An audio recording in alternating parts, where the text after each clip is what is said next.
All right, testing. Let me see some bunnies or carrots in the chat if you guys are ready. Because why not? Let me see them in the chat, guys.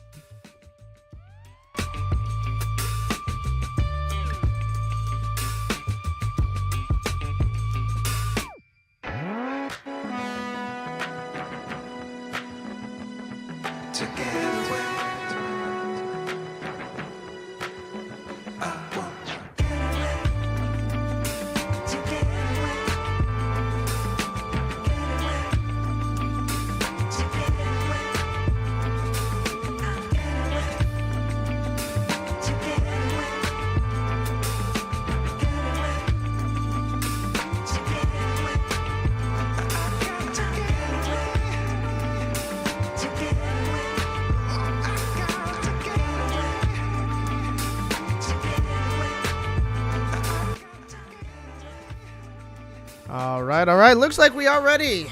Okay. Just don't mind me. I'm just vibing out to the song right now.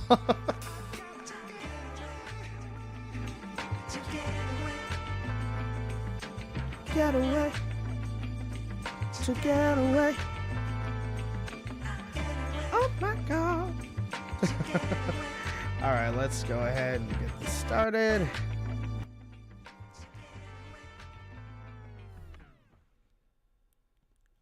All right. Here we go.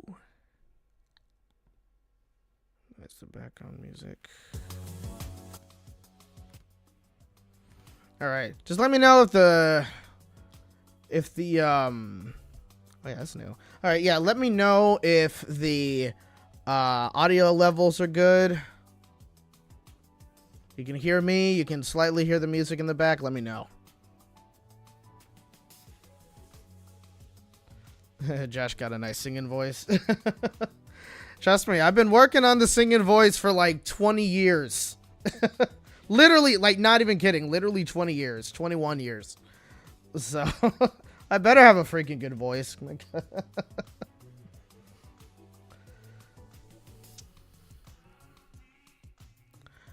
All right, let's see. All right, so I think things are good. All right, let's go ahead and get it started. Face cam, where are we at? There we go. Hello, everybody. Welcome back to another live stream by yours truly. I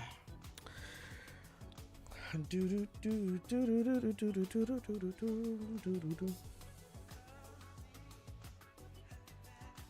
even tell. Am I choppy?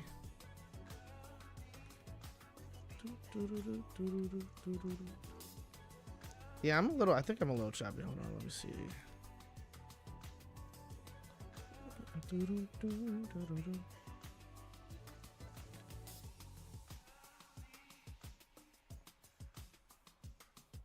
Okay, no, I'm good. All right. Okay. How is your recovery doing on your voice? My voice is pretty much back. I'd say 99, 98% back.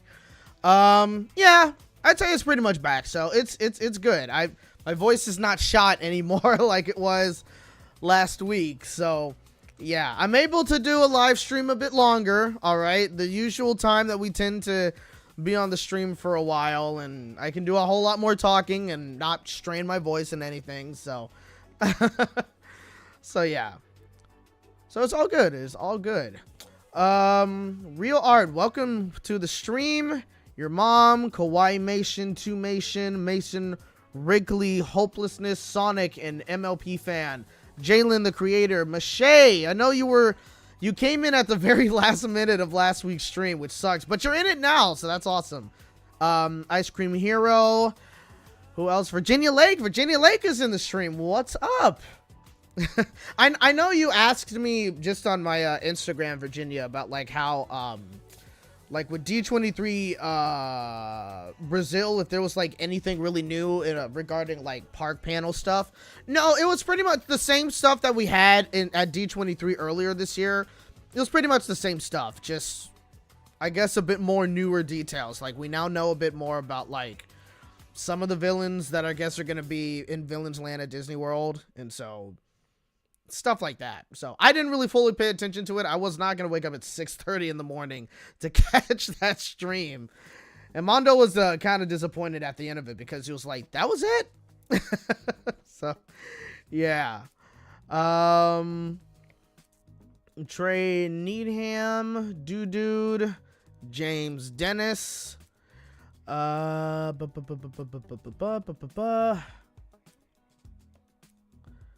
think that's about it. I think that's it. Hey, Josh, who is on your shirt?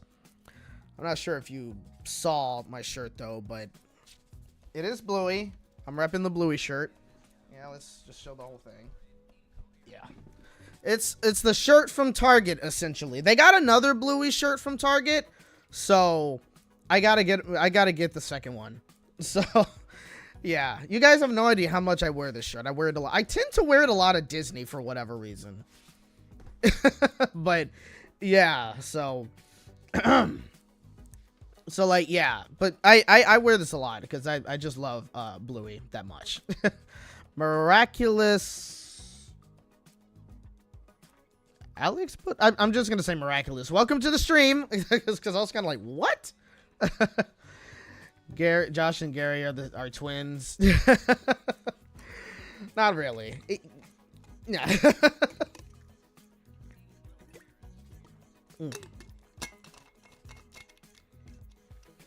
I don't blame you because Bluey's a great show. It is. It is. Like, was it last year? Yeah, it was last year. I remember. I went to the live show with my cousin who has a little girl. And she loves Bluey. And my cousin also loves Bluey too. So we went to the show together. We had like different seats though, because I bought mine separately. I didn't know that they were going to the show as well and to the same.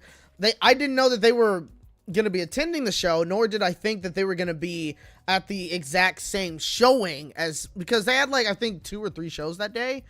And so I literally had no idea that they were going to be, they didn't know either. And so when we kind of chat up with each other, they said, hey, you know what, why don't we pick you up from your place and we can all just carpool over down to Dolby Theater and we'll see the show. And so that's what we did. And, yeah, it was cool. It was cool. It was very dope. It's a very cute show. It's a lot of fun. I can imagine that they're probably going to come up with a newer version of that show, especially since like the show I think came from season 1, because like all the episodes, because there's so many moments within that Bluey show that is literally from like episodes of only season 1. There's no like season 2 episodes and or season 3, right? So it wouldn't shock me if they were to have like a newer version of the show where it kind of goes over maybe some of the newer episodes of the show, or maybe they have like an entirely new story, which I mean, this one was a new story that wasn't really like from any of the episodes, but it was more so that it excuse me, it was more so that there were just certain moments they had within the show, like Keepy Uppy or the magic xylophone or the grannies, you know, driving their little car and running things over.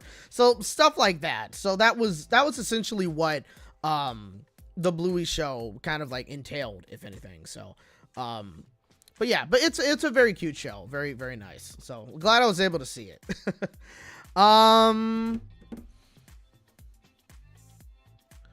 That was cool with you and Disney. What do you think of Disney D23?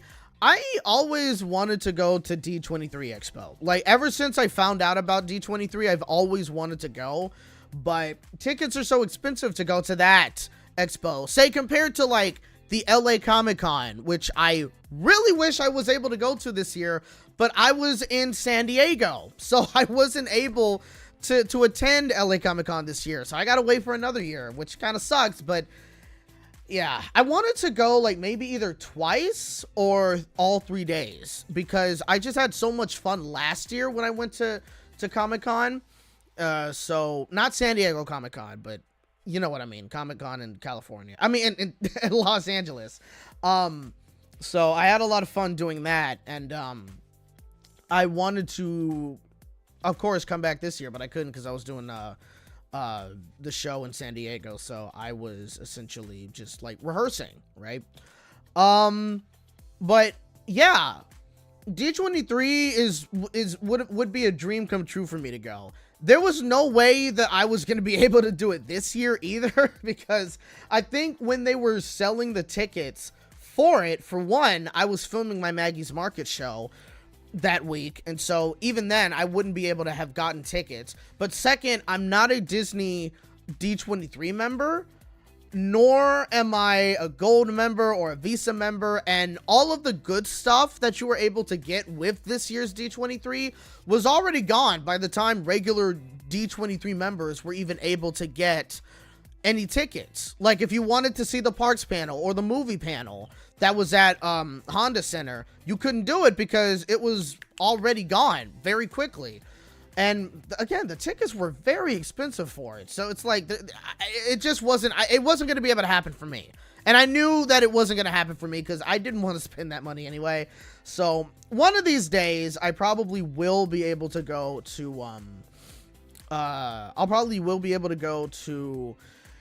D23 Expo, because that literally that would just be a freaking dream of mine. Like, I love seeing how like Disney like Imagineers come up with like certain concepts or animatronics or ideas or behind the, you know, certain things with like the parks, because I don't know if you guys noticed. I'm sure you have. I'm a huge Disney theme park fan. I love Disneyland, love Disney World. Disneyland way more than Disney World, I should say. But I mean, in general, I love theme parks. You know, it's not even just like, oh, I love Disney more than anything. It's, I love theme parks. Like, I'm a theme park enthusiast. It's been like that for years.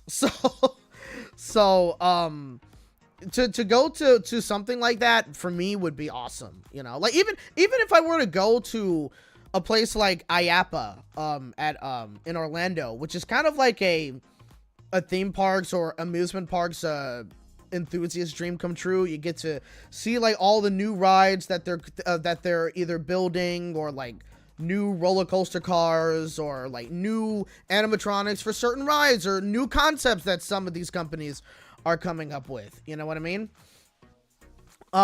It's you know, like that's the kind of stuff I would love to go to, because again, I just love these kind of areas, you know, like Knott's Berry Farm, Disney World, Disneyland, SeaWorld, Universal, you know, stuff like that. So like that is like a huge just love, like that's what I love.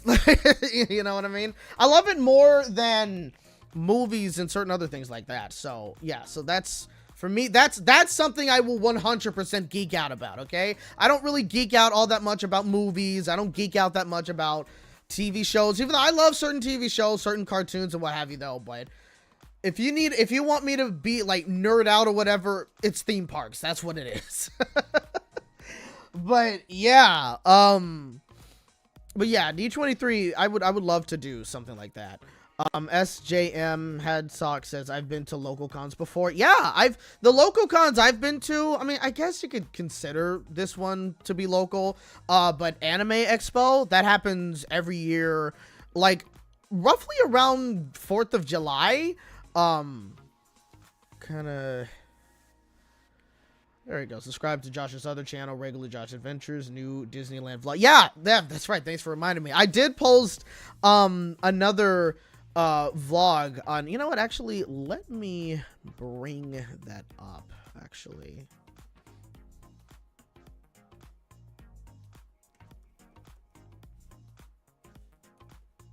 oh, what am I doing? Okay, there we go.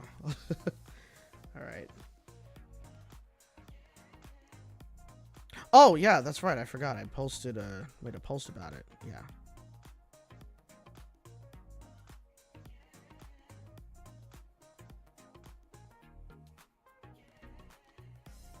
See, honestly, all you need to do, just tip for anybody, all you need to do for me, to make me feel good right now, to make me have a good time, just put on chill music like this. That's literally all you need to do. Let me turn that up just a little bit, because I do want to bring that up. Oh, and that one just ended. Okay.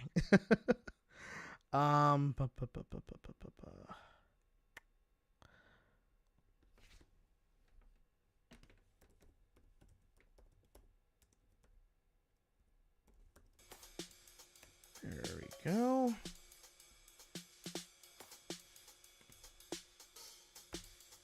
Okay, yeah, so I'm linking you guys to this to the video that I posted. All right, I can turn that back down. Okay. All right.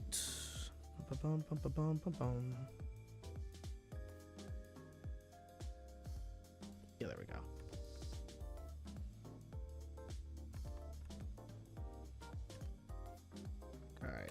There you go. So here is the, I'm gonna also pin that to the chat. Yeah, so there is the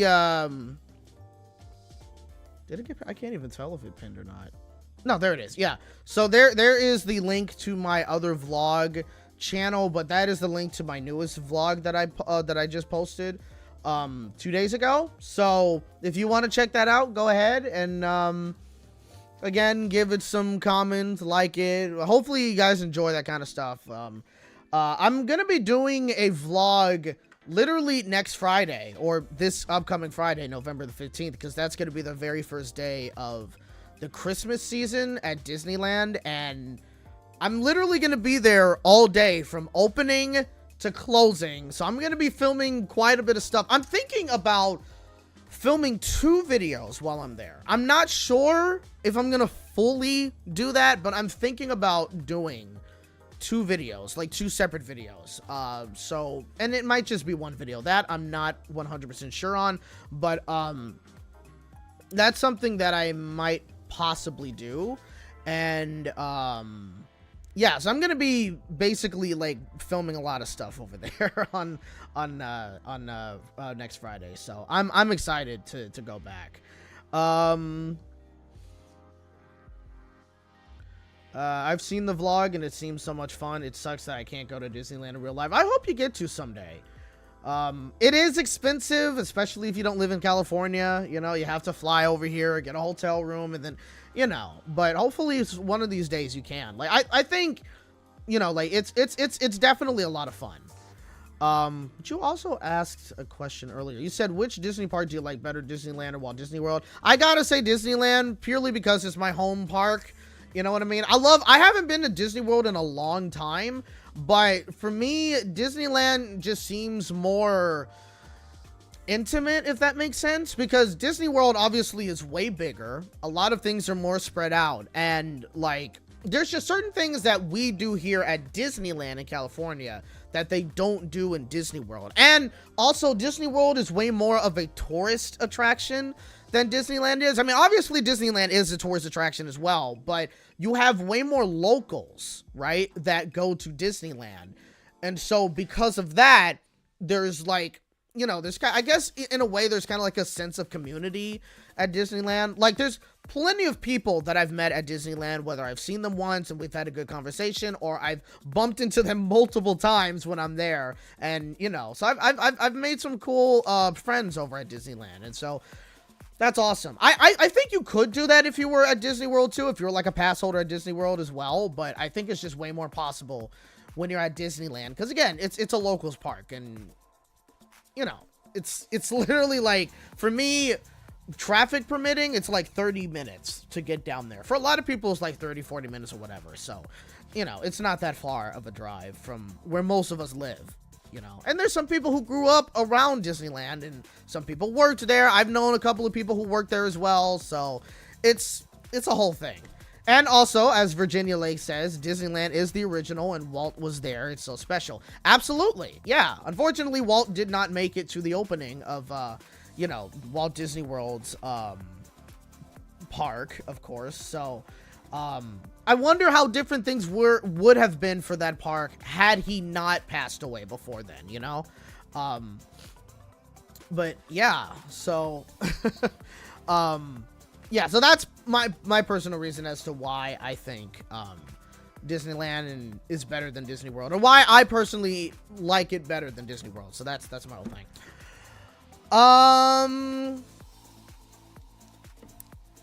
Let's see. Your mom says, so Josh, what are your thoughts being yet another Ice Age film is in the works? Oh, man. You know, I don't remember if I read somewhere or if I found out that a 6th Ice Age movie was going to be worked on or was going to be coming out at some point. I don't remember, but when I saw that video where it's like, we're working on Ice Age 6, I was like, oh no. Look, listen. Is it a possibility that the Ice Age 6 film can be good? Of course. I'm not going to pretend as if like there is not a possibility. But what I am saying, however, is after the 5th movie, I haven't seen the full film of that. I only saw parts of the 5th movie. And when it came to, obviously, Adventures of Buck Wild, after those 2 things, yeah, my enthusiasm is not there.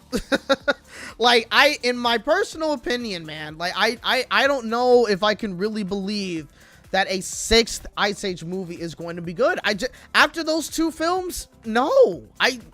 But it's a possibility, okay? I do have to be a little positive there and be like, it could be better than those other 2. Because one was a theatrical release, one was a Disney Plus release. So you never know, but at the same time, like, I don't know, dude. I have no idea.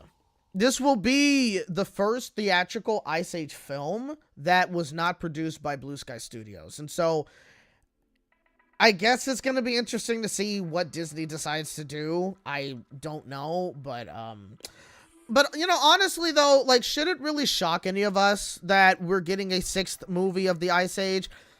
It was a successful franchise at some point, and that is literally all Hollywood is about right now. Hollywood literally is just about taking franchises that were popular or were successful at one point in their lifetime and just bringing it back for a new generation or something, because they know that there is a huge possibility that that's going to be successful at the box office. That's literally why they do this stuff. So that's, you know, that's just how it is.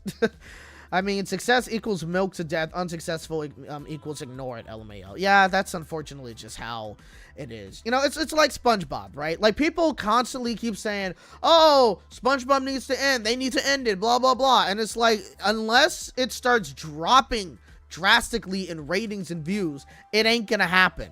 Many people can pray, they can cry, they can beg until their knees are sore, but no, it's just not gonna happen, okay? Like, it's not gonna end anytime soon, and we just have to accept it. Not saying I'm trying to ask for it to end, but I'm just saying, like, that's just not how any of that is gonna be. Virginia Lake, guess what? I'll be streaming The Wild Robot, watching it this evening. Awesome! I'm so happy for you. I'm glad that you're finally gonna be able to check it out. I hope you enjoy it. Message me. I mean, I know you will, but message me on my Instagram after you finish. I gotta know what you think about the film. But yeah, I really do hope you enjoy it. Sonic says they could have just stopped after Dawn of Dinosaur, but no, they kept on making more. See, here's where I'm at with the Ice Age films, right? I barely saw the first one, and I barely remember anything when it came to the first Ice Age movie, nor do I really have that much of a, like, I guess, a want to see the first movie. Like, nothing really tells me, hey, I should watch Ice Age movie 1, right? I just don't do it. I have seen Ice Age 2, The Meltdown, plenty of times. That's actually my favorite Ice Age movie. Then Dawn of the Dinosaurs, which was the third one. That one is also pretty good too. I think that movie was like mixed with some people, but I personally enjoy that film. And then you have Continental Drift, which was the fourth movie, and I only saw that one once, and again, like the first one, I don't remember too much about the fourth movie, nor do I really have like a want, I guess. I'm trying to come up with another word, but whatever. But nor do I really have that much of like a want to check out the fourth movie again. Again, I've only seen it once, and so it's, yeah. And then the fifth one, I remember when the trailers came out for it the first time, and I was like, this looks so stupid. And yeah, with the parts that I have seen with the fifth movie, it was incredibly dumb. It was like, oh god, why? Like, just why? And do I even need to say, I definitely will message you after watching it. Awesome. Okay, good. And do I even need to say anything when it comes to Adventures of Buck Wild? Do I? You guys already know my thoughts on that film. You know how you've seen the video. You guys know. So there's literally no reason for me to remotely say anything about that particular movie. But yeah. So who knows when it comes to Ice Age 6? I don't even know what it would be about. I don't know. Is it going to be about the world change? I mean, it's already kind of been about that, but like, I have no idea. Is it going to be about extinction or something? Literally don't know. Is it going to be about... I don't know what it could be about, but it is what it is. Question is if Scrat will be in Ice Age 6. Good question. Very good question. Because we did see that he finally, after all this time, got his acorn and got to eat it. We did see that as a final, you know, send-off from Blue Sky Studios. So, yeah, he completed, Scrat completed his task with the nut. Exactly. So, yeah, that's true, SJM. It could be about global warming. That's true, is it? Yeah, it's possible. Yeah. But yeah, like, Scrat, I mean, I don't know. Like, could they really do an Ice Age movie without Scrat? Like a proper Ice Age movie? I'm not counting Adventures of Buck Wild, okay? I'm not counting that one at all. But a proper Ice Age movie, going into theaters, yada, yada, yada. Can they really do an Ice Age film without Scrat? I don't know. So maybe he has something else that he's after now, or maybe he's also still after another acorn. He had one, but maybe he's greedy and he wants another one. Maybe he wants more than one. I have no idea. But yeah, like I'm pretty sure, like, who knows? I'm not really particularly sure if they can use him or not. The movie's success relies on Scrat's presence, as his absence would make it feel incomplete, especially since Disney no longer owns the rights to the character. Yeah, I was hearing about that, like, a while ago when I was making the video about Adventures of Buck Wild, and was like, oh, they don't own Scat. And it's like, that's a little confusing. Like, did they just not decide to pay for his character? Or I don't know how that even remotely works. Or if that's even true, I don't know. But if they don't have the rights to his character, but would that even make sense? Like, he's part of the Ice Age franchise, so technically, I don't know. I don't. Hollywood is just freaking weird. Okay, however it goes when it comes to rights and what have you, when it comes to like how Hollywood does stuff and copyright and everything. I don't understand it like half of the time, so yeah, it's weird. It's weird. We also got Baby Scrat from the Scrat Tale series. Yeah, that's true, but he would still be a baby. Like, he definitely wouldn't be like, but would they? I don't know. Yeah, I'm not quite sure, truth be told.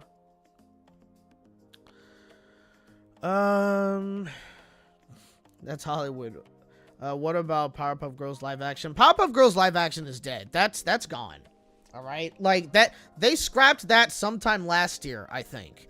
So that's not happening anymore. It's never happening, and thank God it's not happening.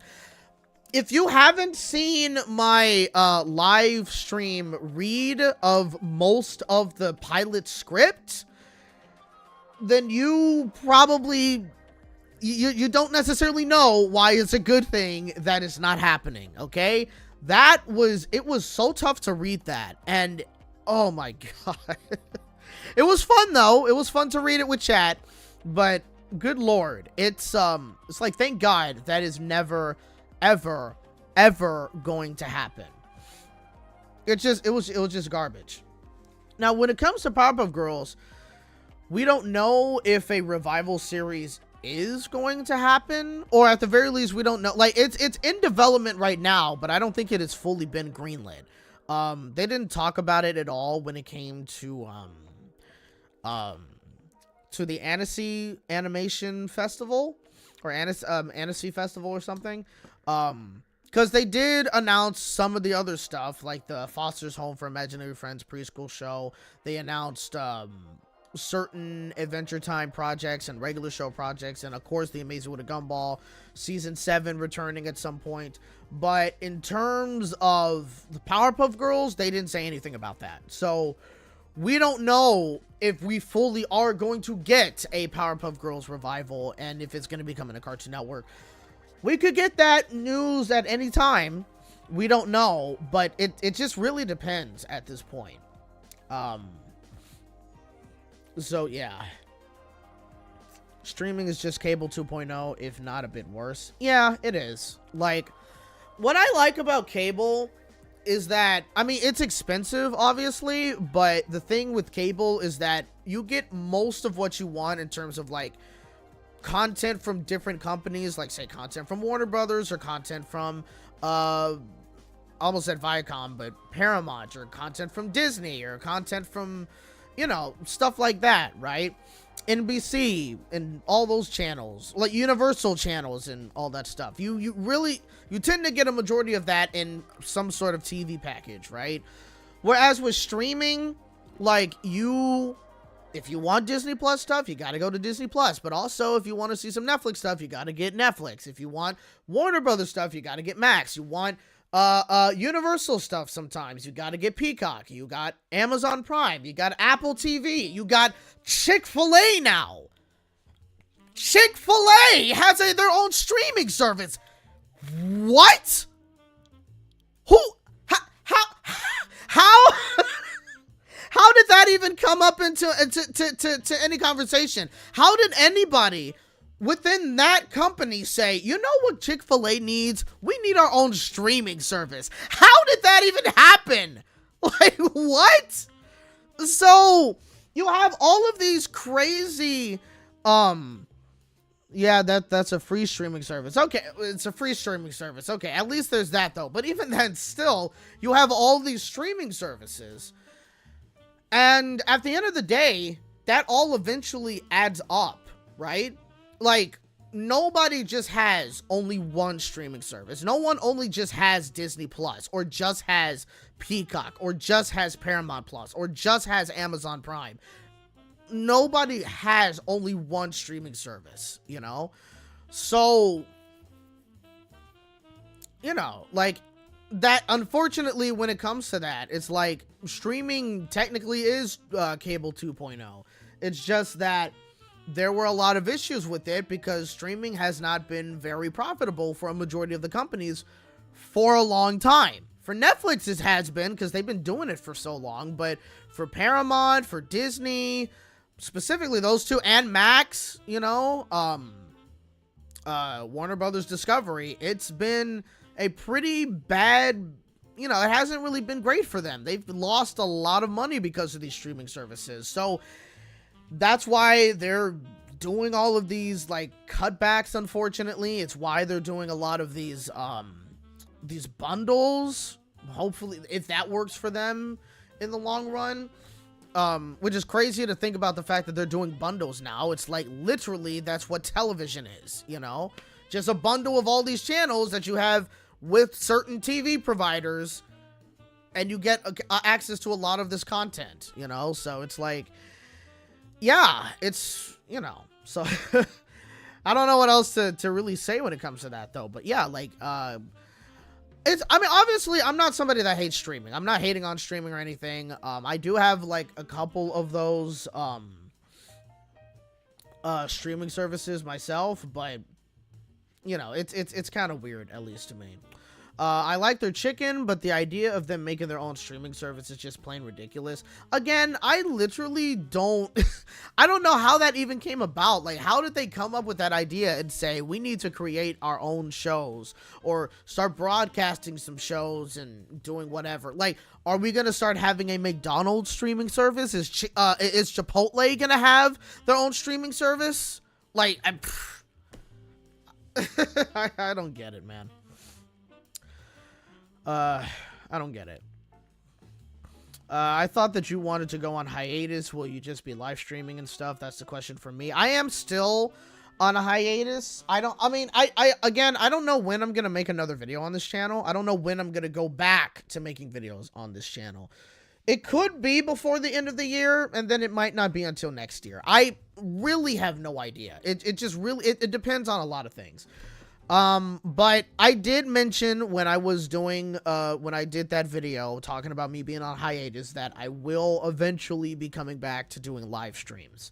And maybe once in a while I will post a video on the channel if I have like a reason to make a video or if there's something I really want to talk about and yada yada yada. So yeah, so I'm not gonna only be doing live streams, but for right now that's probably technically the only thing that I'm gonna be doing for the time being. It's not gonna be every single week though, let me make that clear. I wanted to do a live stream today specifically because I know for a fact I'm not going to be live streaming next week. That's just not going to happen because, again, I'm going to be at Disney on Friday, literally from opening to close, which is 8 a.m. in the morning. I'm going to get there obviously earlier than 8 a.m. in the morning, to 12 a.m. the next morning. So I'm going to have a 16-hour day on my hands. I've done this plenty of times at Disney, so it's not new to me. But yeah, so, and I know not only am I going to be incredibly tired the next day, but I'm also going to be focusing on editing one of my videos. I'm going to be editing the vlog that I record the previous day, and that's probably going to be a long one. That I'm not fully sure. Again, I'm not sure if I'm going to just have all of it compiled into one video or if I'm going to, you know, kind of chop it up into different videos. I might try to do 2 videos out of that. It's possible, we'll see. But yeah, so that's what I'm gonna be doing when it comes to, you know, my vlog and everything. So yeah, should be exciting. But yeah, for now, like, for this channel, it is going to be just live streams for the time being. That's until I decide one day, all right, I'm going to make a video, right? Like, I could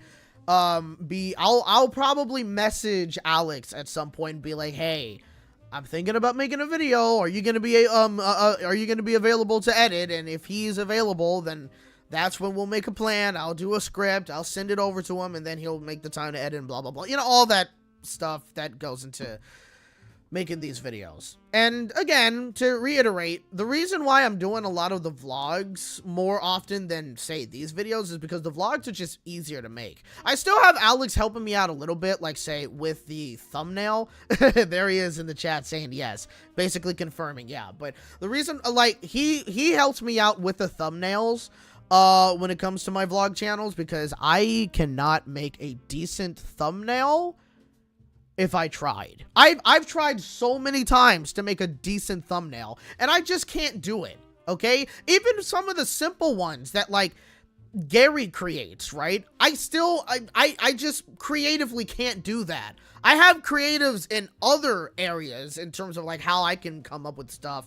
But in terms of making thumbnails, I just suck at making thumbnails. So he helps me out with that, but I basically, like, record obviously my vlogs and basically put them together. It's just very easy to put those vlogs together because I'm just recording clips, and the clips usually are, like, fairly short, and I just put them all together, compile them in a video, and then boom, I got a vlog. You know, that it's just way easier to do that, you know. And so that's why, you know, I'm doing more of the vlogs too. And also, again, I'm doing something fun at Disneyland, you know, like, I'm hanging out at Disneyland. I'll do a vlog, and when I'm done with the vlog, I'm hanging out for the rest of the day, just getting on rides, seeing shows, doing whatever. So it's a motivation for me to do stuff, but also it gets me out of the house and I'm having fun.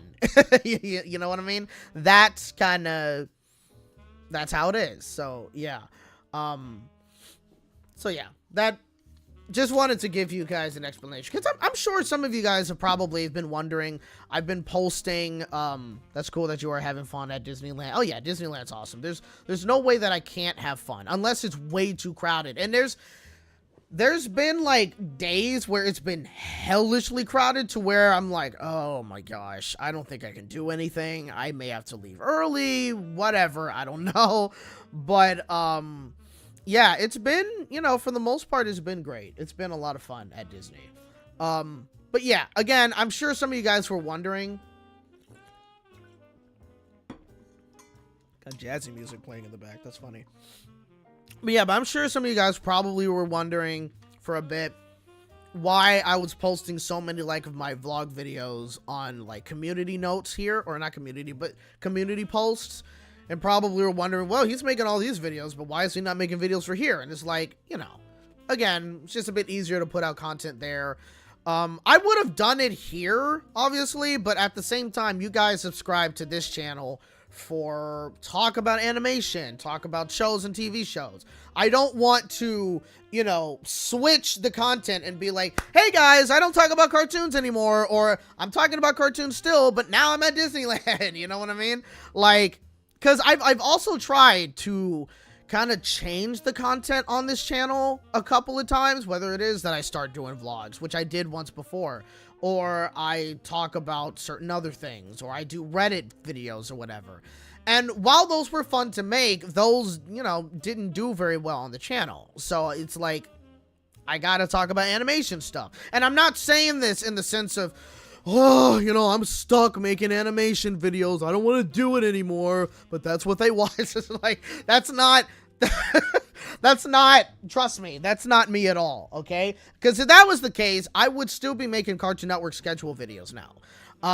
And I don't do those anymore because I don't really follow Cartoon Network anymore.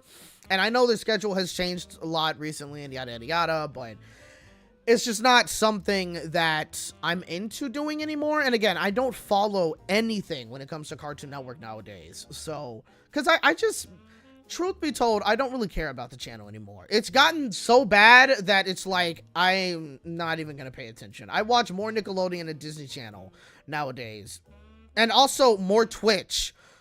Excuse me, way more Twitch streamers than ever. I even watch Boomerang more than Cartoon Network, because Boomerang got Looney Tunes and Tom and Jerry, right? Like, because of that, I am watching Boomerang a whole lot more than Cartoon Network. Like, I'm just not interested in that channel anymore. Not that the shows are bad. Like, I still like Craig of the Creek. Obviously, I like Amazing with a Gumball. Valiant Prince Ivanhoe is pretty good. They'll have Clarence on there a couple of times, you know, so there's still stuff that I'll watch. But at the same time, like, I just mainly skip Cartoon Network nowadays. That's kind of just how it's been going. Hold on a sec.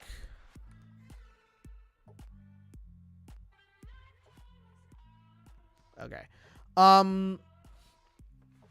But yeah, so for me, it's like, again, I knew that I had to, you know, kind of pivot back to what I started the channel on, which was talking about like animated shows and TV shows, movies, whatever, and stuff like that. So, you know, I don't want to, again, do a total shift of stuff that I'm going to talk about on the channel and kind of see like views not doing very well or losing subscribers. Not that I think I would lose subscribers for doing that, but it's like, you know, I just want to keep it the way it is, if that makes sense. But yeah, so that's my explanation there. We Baby Bears has been on hiatus for over a year. They don't even air We Baby Bears anymore. Like, it's crazy, you know? Like, you'd think that they would still be airing episodes just regularly, but they're not. And it's weird because they have a bumper fully dedicated to We Baby Bears, and yet it's not even on the schedule anymore. It's like, I personally, I don't know what the hell is going on with Cartoon Network. I don't know. At this point in my life right now, I don't care. Maybe when things start to get a little bit more exciting, I probably will decide to check it out a bit more. But as of right now, no. That's all I can really say. But yeah.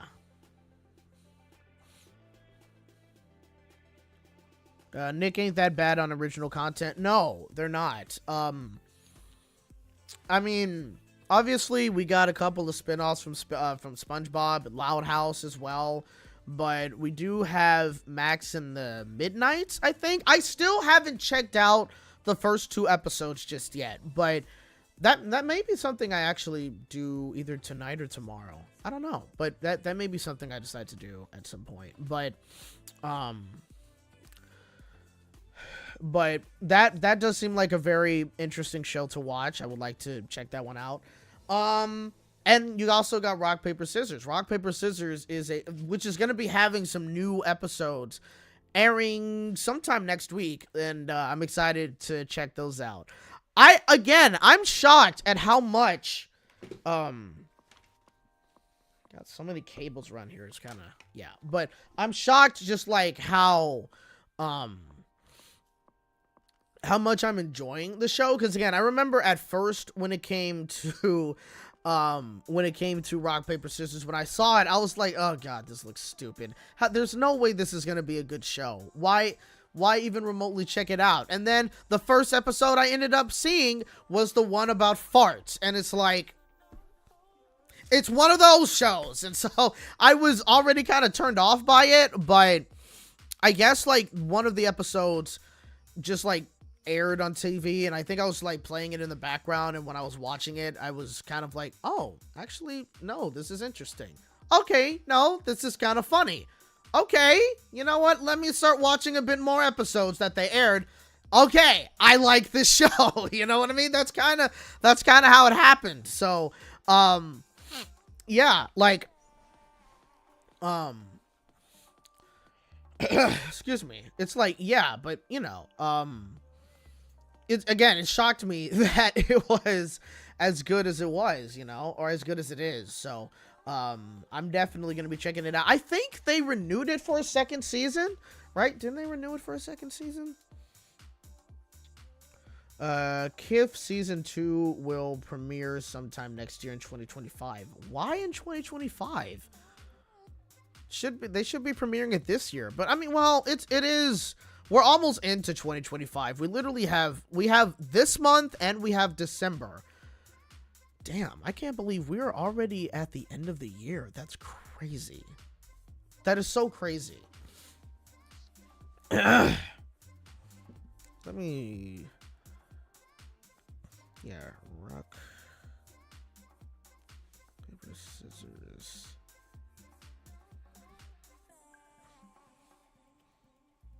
Yeah, it was renewed. That's what I thought.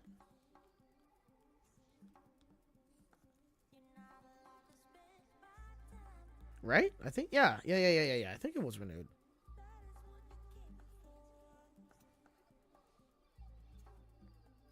Yeah. It was renewed. So that makes me honestly happy that it was renewed for a second season. You want to know another show that I was surprised got renewed for a third season, and I was weirdly very excited for it? And again, mind you, I literally was somebody that made fun of this show when I first found out about it on this channel. Like, I made fun of about it because it was like, it's so weird. It's like, we're making, see, Randall already knows, Bat Wheels. like like when I found out that the show got renewed for a third season, I got hyped. I was like, and then when I found out, when I, like, my initial reaction, I was like, yes, I'm so happy. When I had to stop and think, and I just busted out laughing. I was like, I can't believe this is me right now. I'm excited because Bat Wheels got renewed for a third season. It's a good show. I wasn't expecting it, honestly, to be as good as it was. I was making fun of it so much. Just more so just saying, like, it's a weird concept, right? I didn't, you know, but obviously after me constantly talking about it on my channel, I had to watch an episode of it to review it, and it's like, yeah, I like it. It's good. It's a lot different from many of the other, like, preschool shows that you have on nowadays, where you can definitely tell it is 100% geared towards a preschool audience, whereas Bat Wheels, honestly, I think Bat Wheels could be, for the most part, enjoyed by anybody. Like, obviously, it is still, at the end of the day, a preschool show. You know what I mean? It definitely, like, it still has that kind of vibe to it. But at the same time, like, it also does a couple of things different. Like the animation is, at least to me, I think the animation looks kind of different compared to, say, other shows that you have nowadays, like on Nickelodeon or Disney Junior or some stuff like that. And, you know, like, yeah, and just visuals and, like, certain other things that they do, like, it's, you know, imagine being excited for Batwheel Season 3. That's what I'm saying! Like, that's what I'm saying! It's like, I'm crazy. Like, it's like, what? I wasn't expecting that. But also, I didn't think that it was going to be, I didn't think it was going to be a renewed for a third season. And the reason why is honestly because of Cartoonito right now. You know, like Cartoonito has only been running for an hour for what, the past year or so? And so I wasn't even sure if Cartoonito was going to be something that was going to stick around, or preschool programming in general. I wasn't even sure if that was going to stick around, right? And while Cartoonito is still airing only 1 hour, which I find crazy, it's interesting, though, that not only do we have Barney's World as well, we got Lou and the Bally Bunch, we also have Go Bananas, or Go-Go Bananas or something, and we also have Silly Sundays, a show that I talked about a couple of times on my channel. And the fact that we also have confirmation that Foster's Home's preschool show is going to be coming to Cartoon Network at some point. And then Go Bimo, I think that was what it was called, Go Bimo or something. That's a preschool show that is being developed, but it looks like it's definitely going to happen. And if it does, that's definitely going to Cartoon Network. And so it's shocking to me that with how things are looking right now with Cartoonito, that they're still doing it. Obviously, it's doing a lot better than I guess we expected with how Cartoonito is right now. And maybe it's also doing a lot better on Max, possibly. And that could be a reason as to why... it could be a reason as to why they are still willing to invest in preschool shows. And that's the thing, right? I remember people were saying, oh, preschool shows are gone on Cartoon Network. It's over. Craig of the Creek creator just said it. It's done, blah, blah, blah.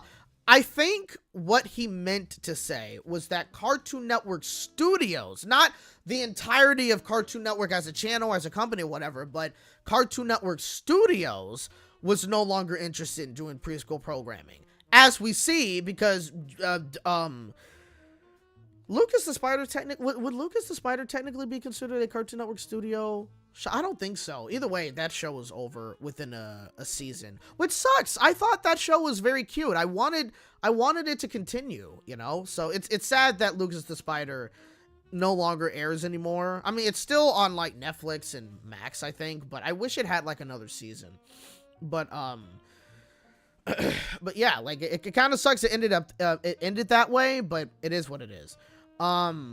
I don't think they use Cartoonito branding on air anymore. No, they still do, but just at a very, very harsh minimum. Like, you'll have the on-screen bug, you know, the Cartoonito logo at the bottom, and they do a couple of, like, bumpers in between the shows, but in terms of, like, branding for new episodes or saying coming up next, it's the Cartoon Network one, which I find to be weird. What's even weirder is that the Barney's World promo literally continuously airs throughout the entire day. You'd think they would have just kept that for Cartoonito, but no, you still can watch Cartoon Network right now at this hour and see a Barney's World promo. I find that to be kind of odd, but it's like, okay, sure. Lucas airs on Discovery Family. Wait, it does? I didn't know that. When did Lucas the Spider start airing on Discovery Family? This is literally the first time I've heard of this. That's crazy. And Cartoon Network Studios ended up to be hypocritical. Yeah, because if they're doing Foster's Home and BMO, that's definitely a Cartoon Network Studio project. So yeah, it's kind of weird, but maybe I don't know. It's odd. And you know what's even weirder about that is I remember like somebody mentioned, I forgot who it was, but they mentioned they were like pitching a movie, a TV show idea to to Cartoon Network at the time, but when they were doing it, and this was like before the merger happened, I think, Cartoon Network for a while, Cartoon Network Studios, they were mainly looking for preschool content. So this show that they wanted to do would have been for regular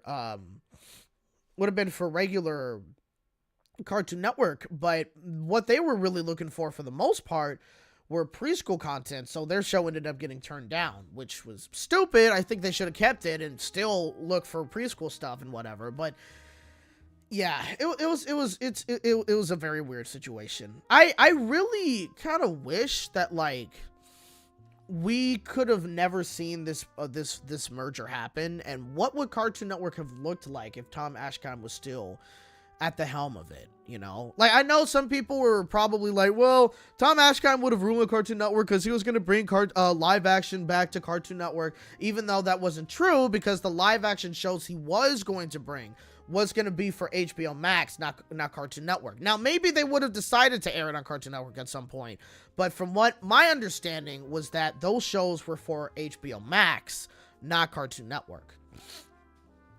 But it was kind of like a whole thing though, but still, it's like, I kind of wish we could have just gotten Tom Ashcombe's era a lot longer, especially considering that we had the Redraw Your World brand, and that only lasted for a little under a year, which I still haven't gotten over, to be honest.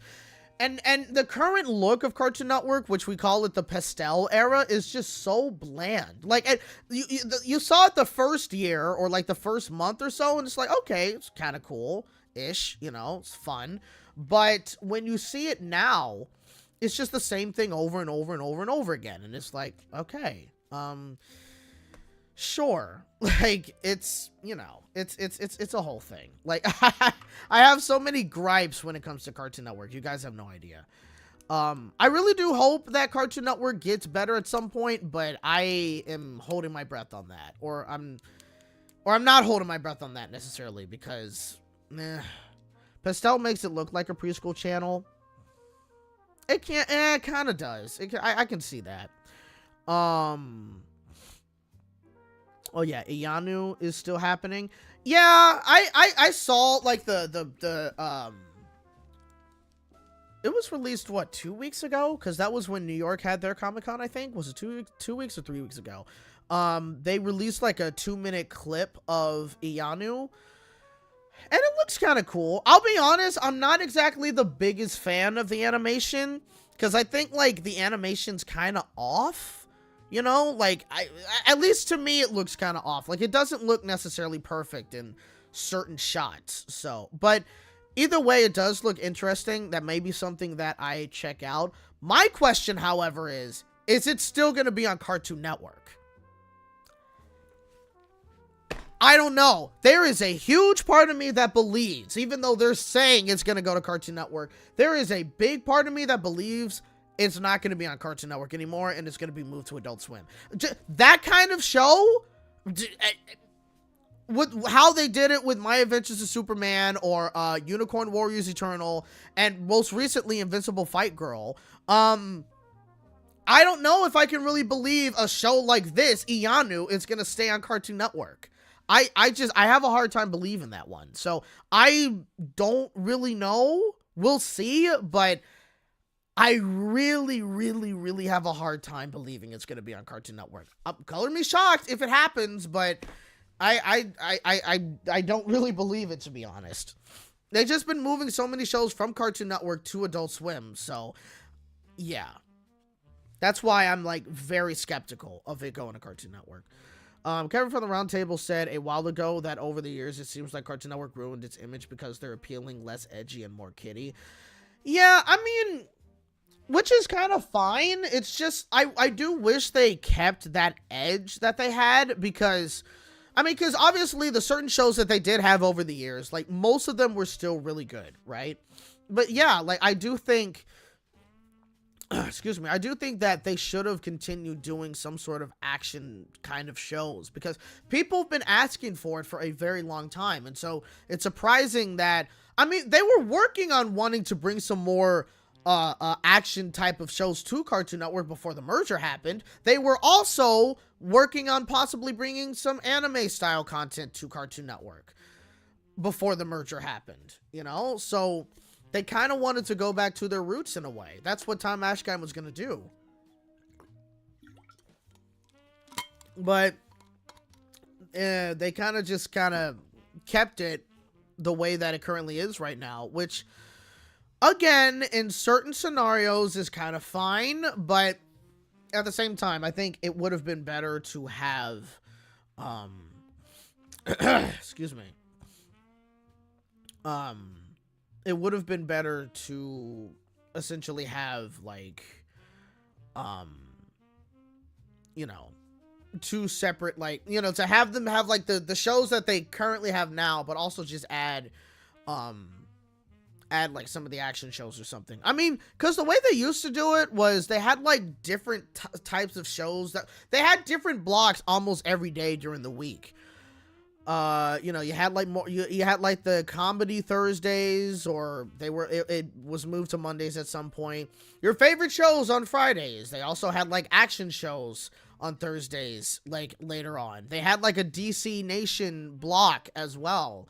I remember that. They even had they had a live action block, of course, you know, with the games and everything, you know, but still they had like different types of things that you could see every single day. Made it kind of different, and I guess you could say somewhat unique in a way. But you know, I kind of wish they could bring that kind of stuff back, and it seemed like that's what we were going to get with, again, Tom Ashkine, but that ended up not happening, and so it's a whole thing. It's a whole thing with Cartoon Network right now. But yeah, I would love to believe that Ianu is going to go to Cartoon Network, but with the kind of show it is, and how they've been kind of moving those shows to Adult Swim, I have a hard time believing it's going to go to Cartoon Network. And if it does, good. Hopefully, that would mean that in the future, especially if Ianu does well, hopefully that means that we could start seeing more shows of that caliber being on Cartoon Network, and not just the kind of shows that we have now, which, again, not saying they're bad, except for Teen Titans Go. I just can't with that show. But the other shows are not bad. It's just, again, just give us a little bit more variety in that sense. I'm not necessarily screaming and being like, oh, we need more of this, we need more of that. That's not exactly what I'm doing. It's just, again, it would be nice if they did that, what they used to before.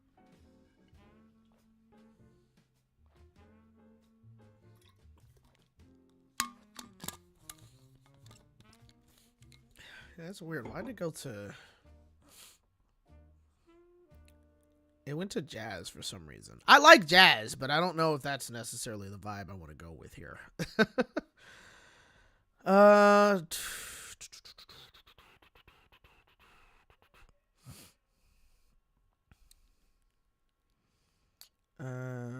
see.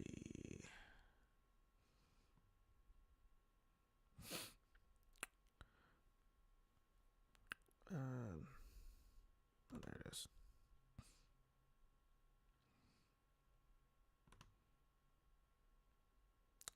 Yeah, never mind. I'll just start it from the...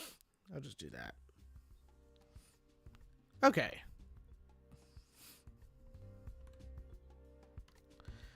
All right. Let's see.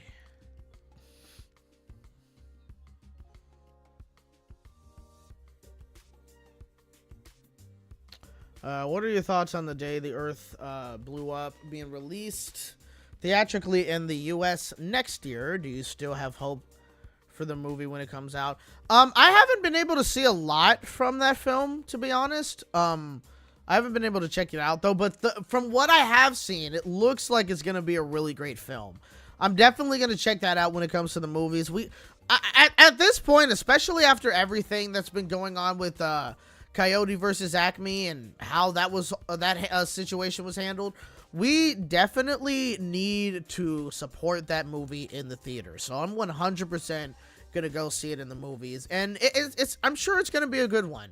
And also, especially considering this is a 2D animated film, I think it's hand drawn as well, and that's a long time since we've seen a hand drawn animated film in theaters. Like, it's been a very long time. Disney could have done that with Wish, but they came up with some cockamamie BS reason to say, no, it's a bit too hard for us to do 2D hand-drawn animation for a movie like this, so we're just gonna stylize our CGI animation and make it look like it's hand-drawn or whatever, and stupid. Incredibly freaking stupid. And what's funny is that Wish looks like complete garbage. Sorry, it looks very freaking bad. I've still yet to see the movie. I am not interested in seeing the movie. No. It's just not gonna happen, alright?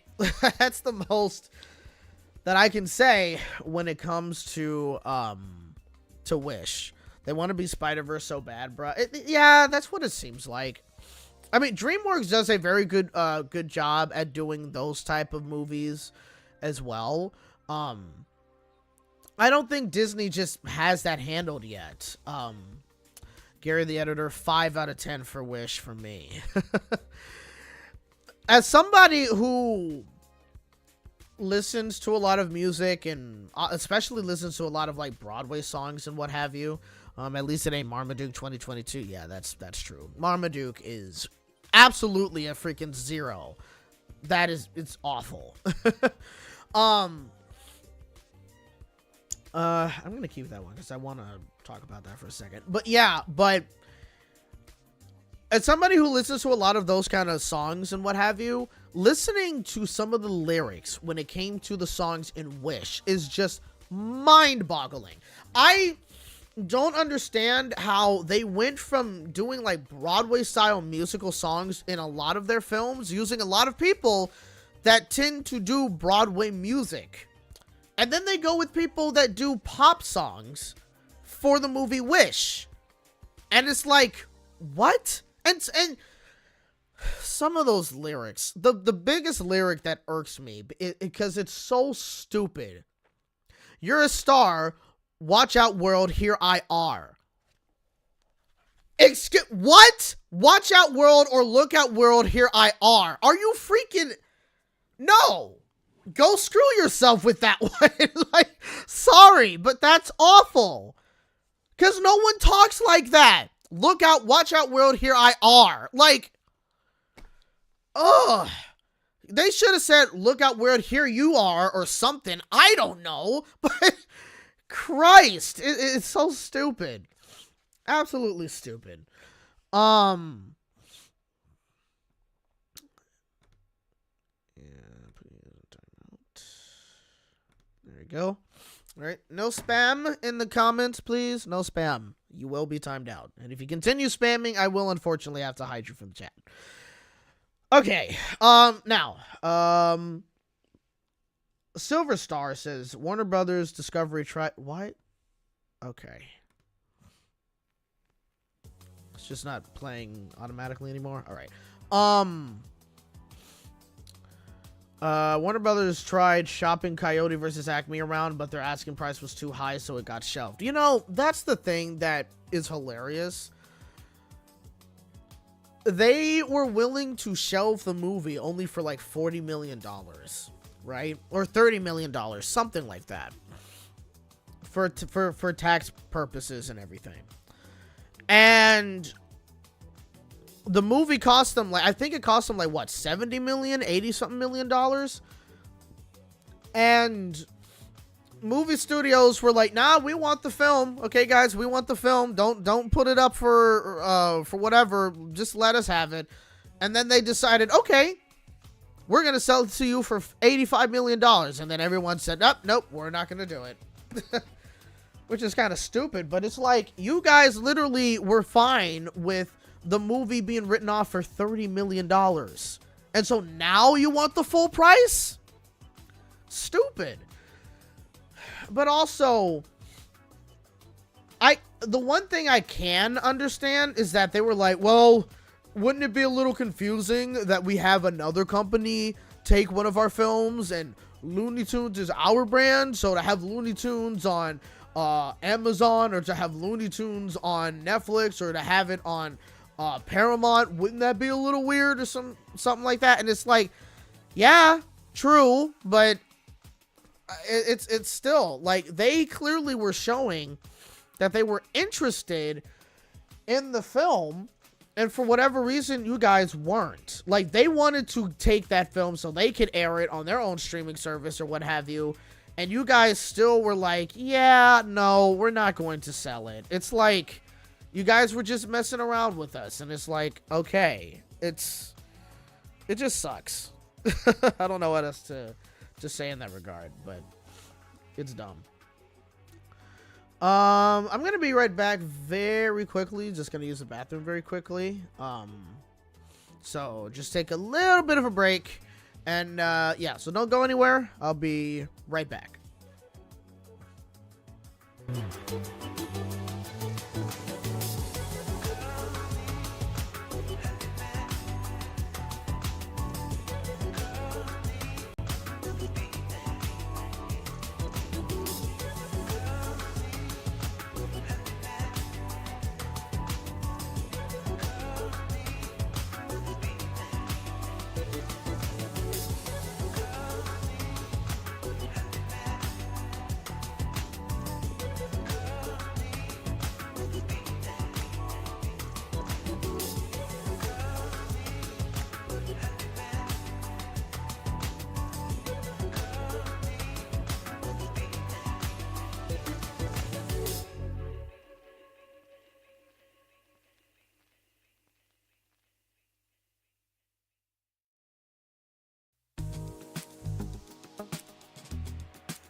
All right, we be back. We be back. All right. Here,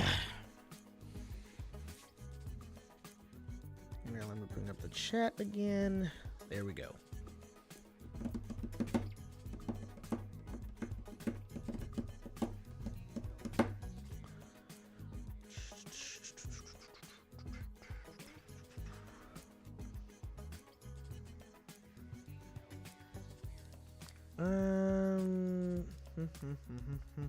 Thoughts on Teen Titans Go surpassing 400 episodes? Honestly, I don't care. I don't care. I literally, like, when it comes to Teen Titans Go, it's completely irrelevant to me. It's not something that I can be like, oh, congratulations, yada, yada, yada. It's like,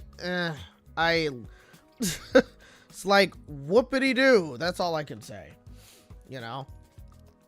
Like, I'm completely over the show. I'm not, you're not going to catch me making any videos about Teen Titans Go anymore. That's definitely not going to happen. It's just, it's irrelevant to me now.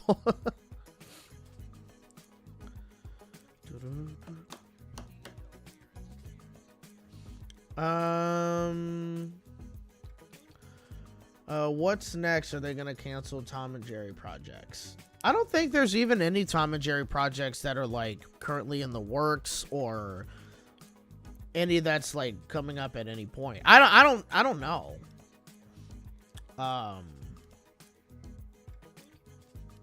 Yeah, I don't know, to be honest. What's odd is that Hollywood usually likes movies based off of an IP. Well, that's because movies based off of intellectual property just tends to do a little bit more, like, better, I think. Well, not, I don't know if that's fully true, though, but for them, that gives them, like, I guess, a sense of security that is gonna do good numbers, you know, so they don't have to necessarily worry too much. They don't have to worry too much about, like, whether it's going to succeed or not. Something like that, I guess. That's why, like, a lot of these movies are remakes or sequels or kind of like on Cartoon Network or even on Disney Channel and whatnot. You're seeing a lot of, like, returns of things. Like, Disney recently, like, announced that they're gonna have some more, like, sitcoms coming back to their channel, and one of them, which I find to be kind of a strange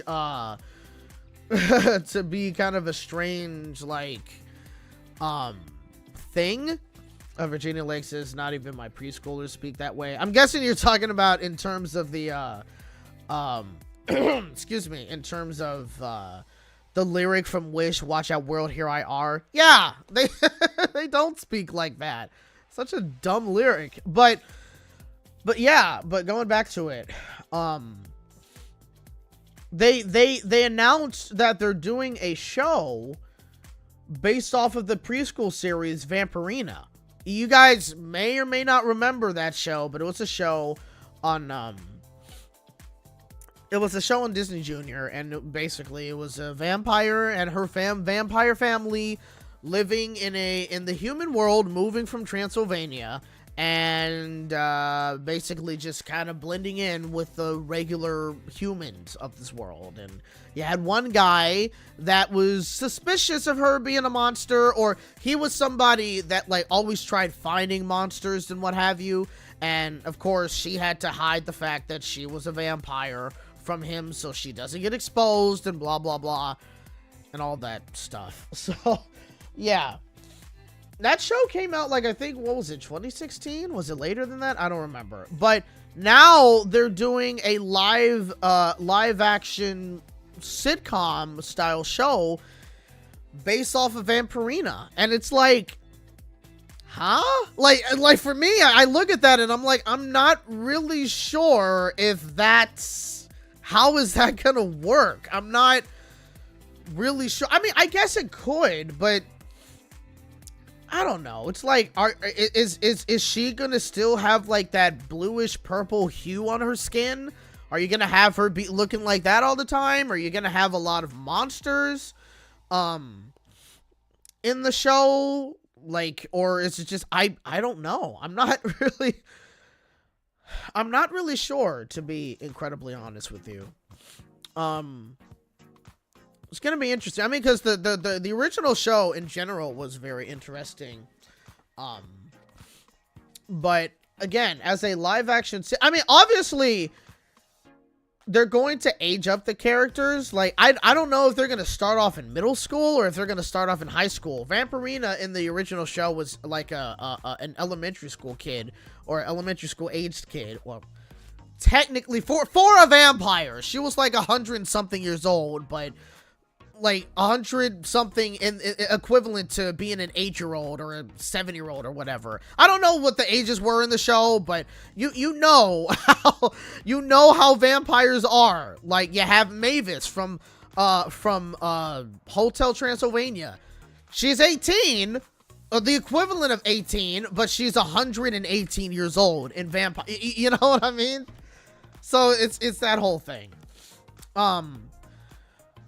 But yeah, like, it's going to be interesting to see what they do with that show. But the fact that they're bringing this particular show and creating, you know, something from it is interesting.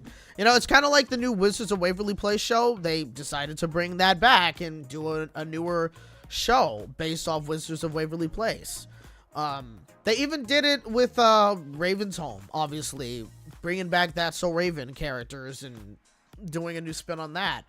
I don't know if they're doing that with some of the other shows. At least they're bringing a couple of original stuff too. Like you had Primos this year. And is it called Stugo or something? I think that's what it's called. But yeah, that is a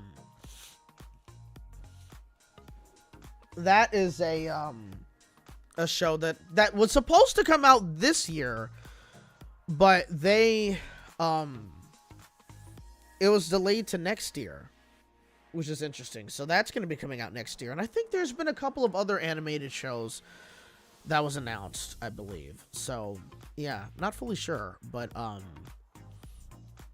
know that's going to be coming out next year. What else? There was another live action show that they announced as well, but I literally don't remember much about that one. The only thing that I remember literally was Vampirina. I don't know. I don't remember the other show that they announced, but yeah. And that's an original story, isn't it? I think so. I don't know. What was your favorite vlog you did, Josh? Damn, that's a good question. What is my favorite one? I had to look through my channel because I'm not sure.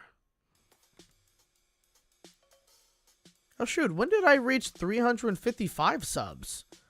Because I know I had, I'll have to look at that at some point, but I thought I was only at like 351 subs. So cool, sweet. Got some more subscribers on that channel. Awesome. Yeah, let's see. Vampirina is based off of a book. Yes, it was. It's a lot of times when like there's movies and shows that I don't know are based off of books. Like Fancy Nancy, I didn't know that was a book series. I didn't even know that Wild Robot was a book series either. I didn't even know Shrek was, or How to Train Your Dragon, which is crazy. I'd much rather they take stories from books and create movies or TV shows based off of that, you know? Which, I mean, they have been doing, but it's still. But yeah, let me see. What was... yeah, that's a good question. I'm not really sure. Favorite vlog. It's kind of hard to say, to be honest. You know? Like, a lot of the vlogs I've done at Disney so far, like, I've had a pretty good time making those. But yeah, I don't know. I'm not sure. I'm not sure what I can say was my favorite all-time vlog that I've worked on. Yeah, I don't know. That's a good question.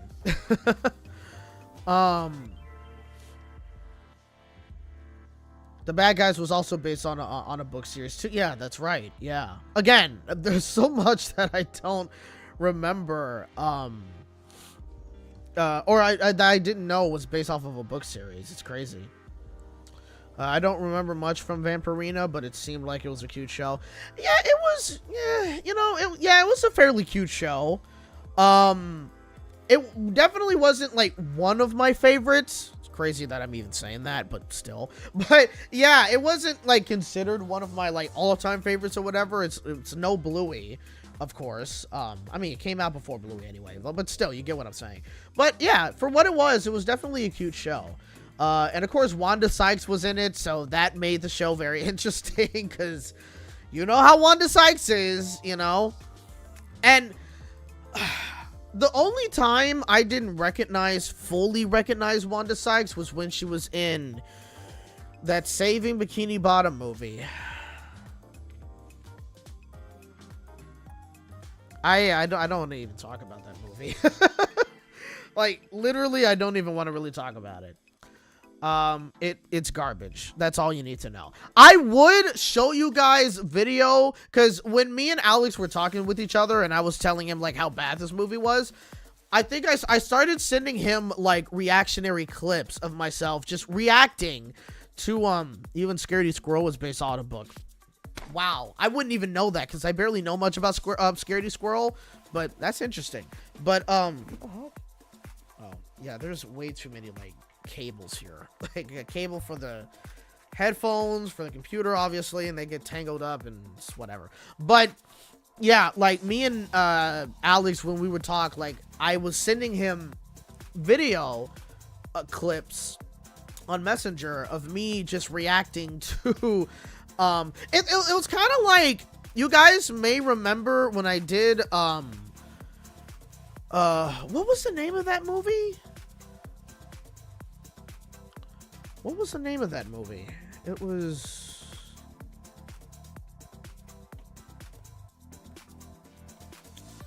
Let me see.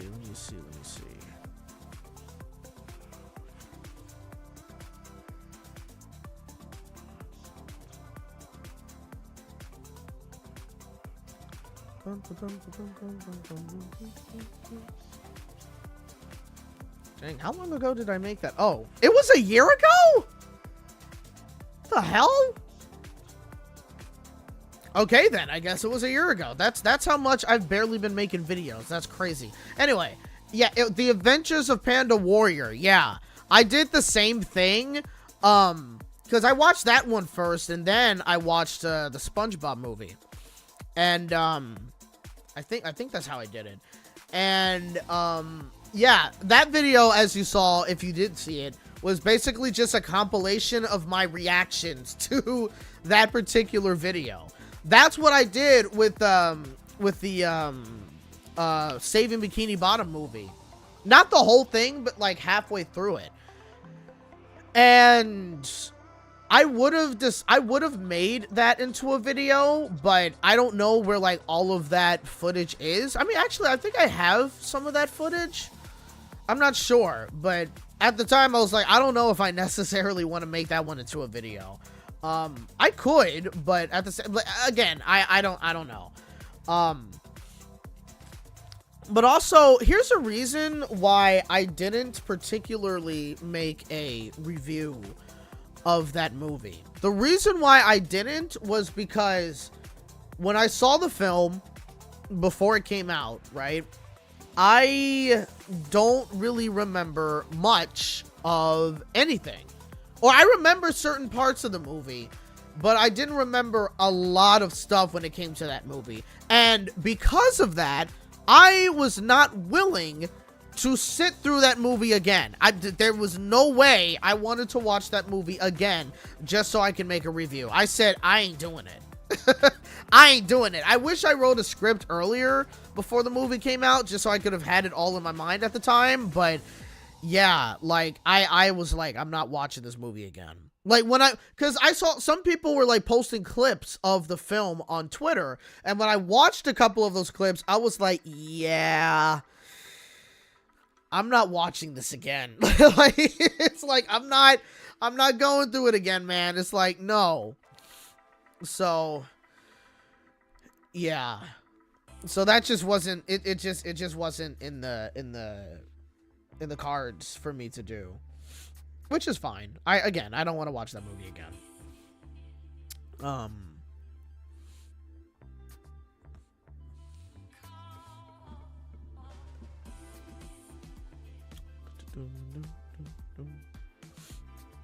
Oh yeah, yep, they were planned but didn't happen yet. The Charlotte's Web series is still happening. Yeah, you know, yeah, speaking of that, I remember, like, wasn't it earlier last year where they said that series was done or something? I thought it was scrapped, but apparently the Charlotte's Web series is still happening, which honestly, I'm glad, because when I saw like the concept picture for it, it looked very cute, and so I'm very interested in seeing what they're gonna do for this Charlotte's Web series. I'm hoping it's good. I'm definitely hoping it's good. Yep, when Tom Ashcon was in charge of Cartoon Network, there were some live action shows planned like Degrassi and American Girl, but when Michael Olding took over, they all got scrapped. Again, the Degrassi and American Girl stuff, that was going to be on HBO Max, not Cartoon Network. But still, that was something that they were going to do. Or wasn't Degrassi, was it just going to be like they were going to, I forgot what it was when it came to Degrassi. But yeah. Oh yeah, there was also Tweez Mysteries. Yeah, that's right. I completely forgot about that. That's right. Yeah, that was going to be a thing. Yeah. How interesting. I completely forgot about that movie. I mean, it wasn't a movie. It was a series that they were going to do. What other shows were canceled from Cartoon Network? Jade Armor was supposed to come to Cartoon Network. It aired everywhere else except for us. And then I think they have episodes on YouTube, I believe. I was looking forward to that show. Jade Armor.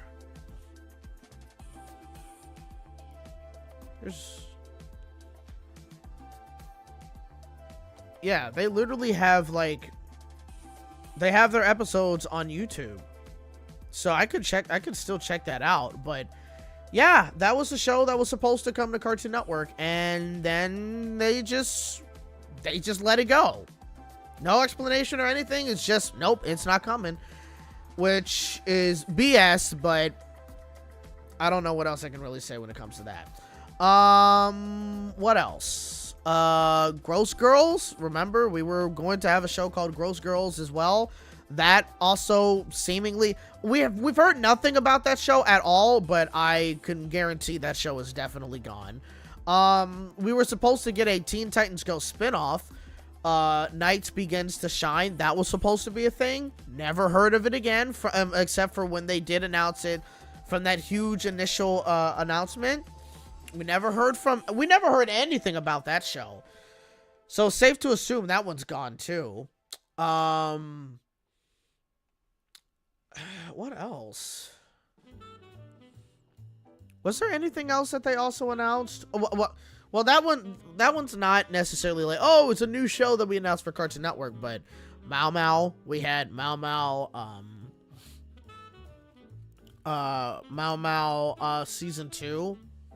That never came, and we don't know if it's ever coming. We still have not heard a darned thing about it at all, you know. And even when, like, the creator, Parker Simmons, when he's talked about Mau Mau, or he's done like a couple of live streams talking about Mau Mau, when he's done that, right? Like, even when it came to season 2, he specifically couldn't really even say anything about it. Like, he couldn't really say, well, since it's not coming out, guys. He's never said that. And he hasn't said, like, you know, this is what was going to happen in season 2 and blah, blah, blah. He's just never, he still says, I can't say much about season 2. And so it's kind of like, why? You know, like, is season 2 ever gonna come out, or is it not? And if it isn't gonna come out, can you tell us what was gonna happen in season 2, or is it a contractual obligation that you're just not going to say anything about it? I don't know. It's very odd.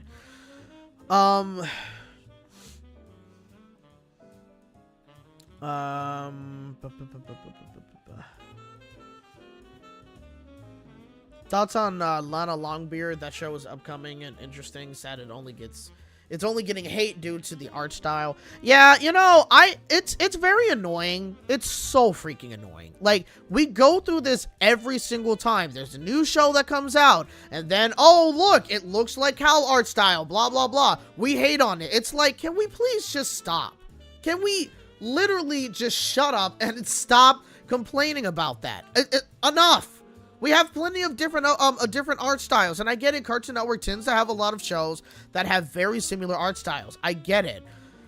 But can we just stop complaining about it? It's getting old. The animation community on Twitter is just annoying. Absolutely. Twitter is just filled with miserable I was about to say a word, but I'm not going to say it. Okay? I'm trying to keep it PG here. At least PG-13, and that's not PG-13. But yeah, it's just filled with very annoying, miserable people. And yeah, not to mention animation Twitter likes calling everything woke. Yeah, the moment you start saying that stuff is woke, you're literally irrelevant to me, and I'm never going to take anything that you say seriously. Like, it's the most annoying thing. Anybody that says, go woke, go broke, it's like, yeah, you're done. Goodbye. Shut up. Get out. Like, it's the most annoying thing that anybody can say right now. People on Twitter like to complain about everything. Seriously. Oh my god, I hate that term. Yep, 100%. It's just very annoying. But yeah, it's like, can we just stop complaining about this stuff? And if we're gonna really be like judging a show based on how it looks, and I mean, I know I said that, and I judged rock, paper, scissors based on how it looked, but it just looked very stupid to me though. But Lana Longbeard looks fine. It looks fine. And so I'm fine with it. But yeah, we just gotta stop. It's annoying, especially considering there's a lot of other like art styles that kind of gets used a lot of the time, and no one complains about it. It's like literally, stop, shut up. Like, nothing tunes me out faster than someone using woke as an insult. The people who say that can't even define it. Literally, agreed. Like I remember there was somebody that was talking about a, I forgot who it was, but somebody talking about like, Back to the Future musical that's on Broadway and is currently on tour. Which, yeah, I know, that sounds crazy. A Back to the Future musical. Am I gonna see it? Yes, it is currently in LA right now. And so I'm definitely going to check it out. Why? Because they have a flying car at the end of the show. And I just need to know. I just got to see that in person, okay? It was like King Kong on Broadway. I had to see it because it was a giant freaking puppet. A huge puppet literally towering over me. Like, it was huge. So I had to see that. So I saw it. It was awesome. Okay? The show was okay, but the puppet was amazing. But so it's the same with Back to the Future. I had to see it. I have to see the show. But there was somebody that was like talking about the show and it's like, oh, it's pretty good. It's pretty good. Yeah. And it's like, okay, cool. They like it. And then they said what's really good about it is that there's no wokeness in the show. And it's like, why'd you even have to go there? Like, can you just talk about how good the show is? Why do you gotta bring it? Why do you have to weirdly bring politics into this? Not everything has to harken back into politics. Like, Christ. I don't understand people like that. Like, people who, no matter what you talk about or any certain topic that is mentioned or anything, people always mention politics in one way or another. And when they do that, they are some of the most insufferable people that you'll ever interact with online or in person. It is so freaking annoying. Like, Christ. Yeah, anime art style gets used a lot and yet people don't complain about it. Yeah, literally there's like so much anime that looks exactly the same and yet nobody says anything. It's like, okay, but you're gonna complain about Cal art all the time? Like, it's getting old. Shut up. Like, God, we've had it for years now. Like, just get over it. It's crazy. Yeah, politics is sad, is everywhere and it's sad. Yeah, that's why, like, I literally just I don't talk about politics. I don't talk about politics here. I did for a while, but I'm definitely not talking about it anymore on this channel. And it's just not something we're going to talk about at all, because I literally, it just gets very vitriolic. It gets out of hand way freaking quick. And it's like, you know, it's just not, I literally am avoiding politics as much as I possibly can now. Like, it's just, yeah. Which is why I go to places like Disney to escape from it, or go to movies to escape from it, or like animated shows or whatever. Like, there's a lot of things that I do where I don't focus on anything political. I just don't care, okay? I'm just gonna live my life how I live it, and go from there. That's literally all you can do, you know? So we don't have to keep talking about it. I get why people are into it though, but still, it's just not my thing. So it's yeah.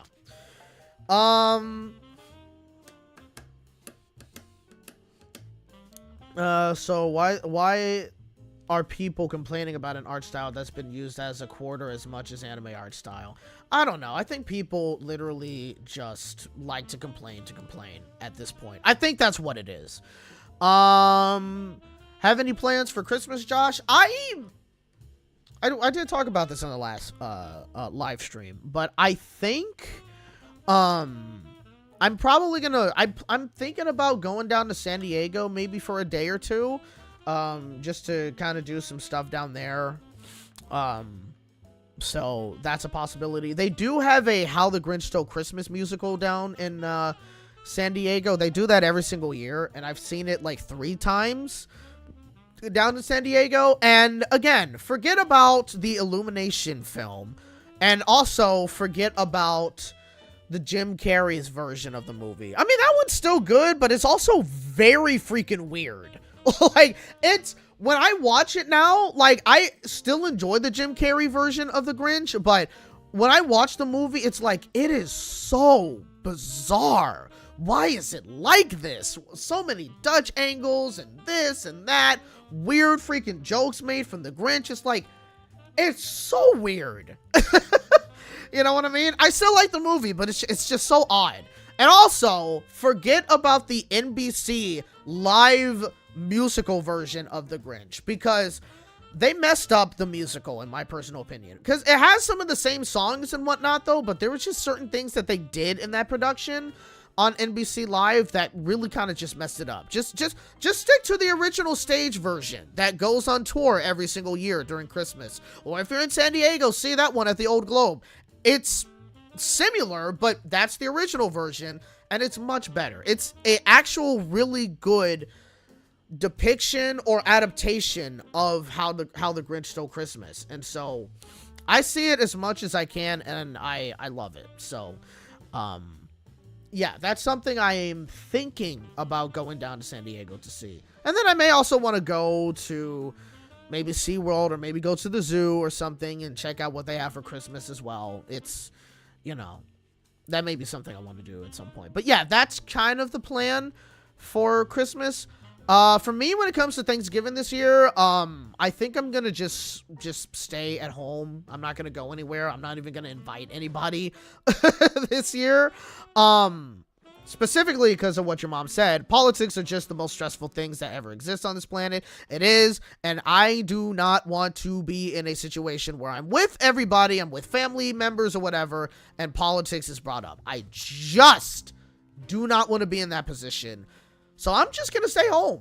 I'm going to stay home, and I'm going to be by myself. I've done it before, so, you know, I literally did it last year because I got a little sick, unfortunately. So I couldn't really, I was a little under the weather, so I couldn't necessarily go out and hang out with family, but, you know, I didn't want to get them to catch a cold or whatever, so I kind of ordered, like, some groceries from a store, got me a good steak and this and the, you know, still was able to make me like a good Thanksgiving dinner. So I think that's what I'm going to end up doing this year. It may be a steak, maybe a Cornish hen. I may want to try to do like prime rib or something, or yeah, that would be, or prime roast, prime roast, I think. I never done that before, but that would kind of be interesting to do this time around though. But obviously it would have to be, excuse me, it would have to be, just for one person, so yeah. The 1966 animated adaptation of How the Grinch Stole Christmas will always be the GOAT for me. Absolutely. Absolutely. Absolutely. For me, for as far as adaptations go, the animated adaptation is definitely the best, and in close second for me is the musical, the live stage musical that they put on. The third would have to be Jim Carrey's How the Grinch Stole Christmas, and fourth would be Illumination. In fact, I would, yeah, that one is just last place, 100% last place. But that's how it is with me. Silver Star says, just do you, try to surround yourself with positivity and live the best life you can. That's all you can do. Screw politics. That's exactly what I'm doing. You know, like, I'm not, because again, at the end of the day, that's literally all you can do, you know? So, but yeah, it's like, for me, I've been doing a lot of stuff to keep me, it's not, let me not say I've been doing a lot of stuff to keep me happy or anything, you know what I mean? Because it's not like, oh, I have to do this to be happy, I gotta do this to be happy. I'm fairly a pretty upbeat, positive, happy individual, you know what I mean? I can be pessimistic, I can be negative. I used to be very negative, but my mom completely helped me out of that stint. But but yeah, screw politics and grifters, absolutely. Yep. Agreed. But yeah, but yeah, I tend to be more on, like, you know, just the upbeat, uplifting side of things and whatnot. And if you were to see me in person, like say if you were to just see me walking around at Disneyland, you probably wouldn't necessarily think that unless I was on a ride, because I walk through and, you know, I'm not like smiling all the time or whatever. I go by myself, so I don't want anybody to just start looking at me, you know? Like, obviously I'm gonna be just walking through and just being regular and what have you, but, you know, that's kind of excuse me, that's kind of just like how it is. But I don't always show it on my face usually, but I am definitely like just more of a happy individual, and I want to stay that way, you know? So yeah.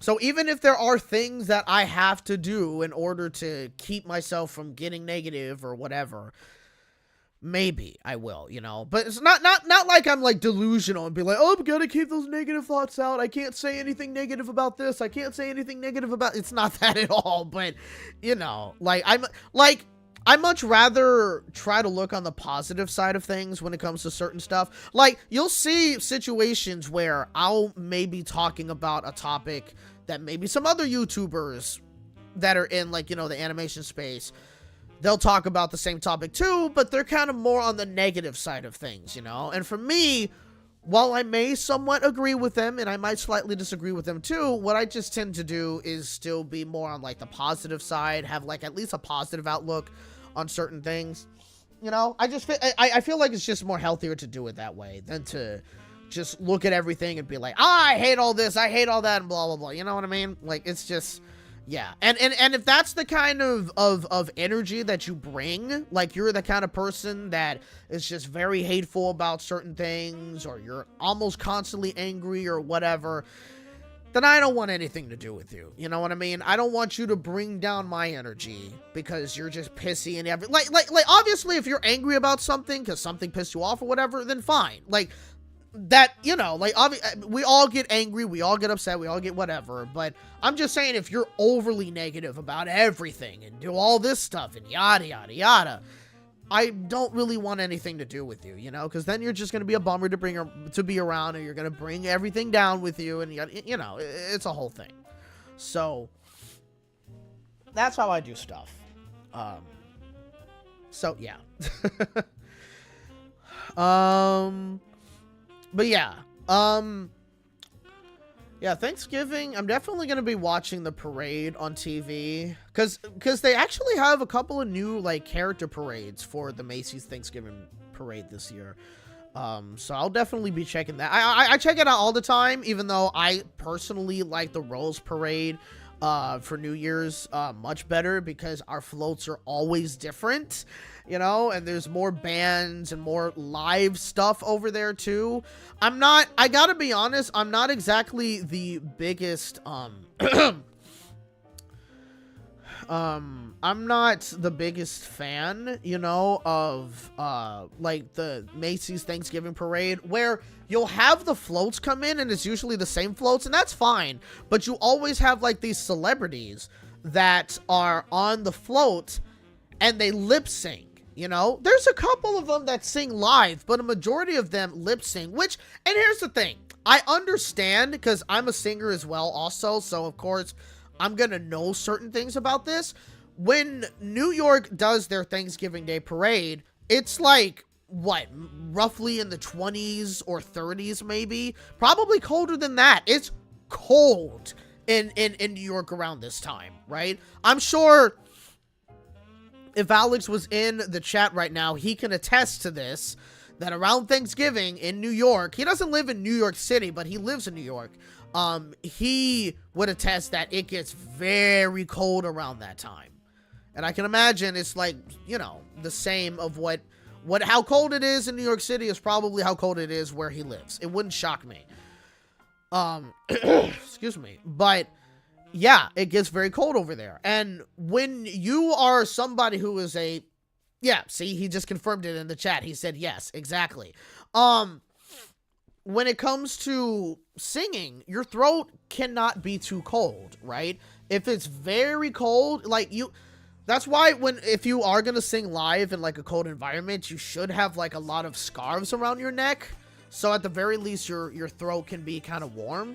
Because in a warmer environment, it's better for your voice, right? Whereas in a colder environment, it's not the greatest for your voice when it comes to singing. So you kind of have to have that much of have a balance. Obviously, you can't have it be too warm or anything. Like, I'd say roughly room temperature is like a good balance and what have you. But you can't have it be too warm and you can't have it be too cold, right?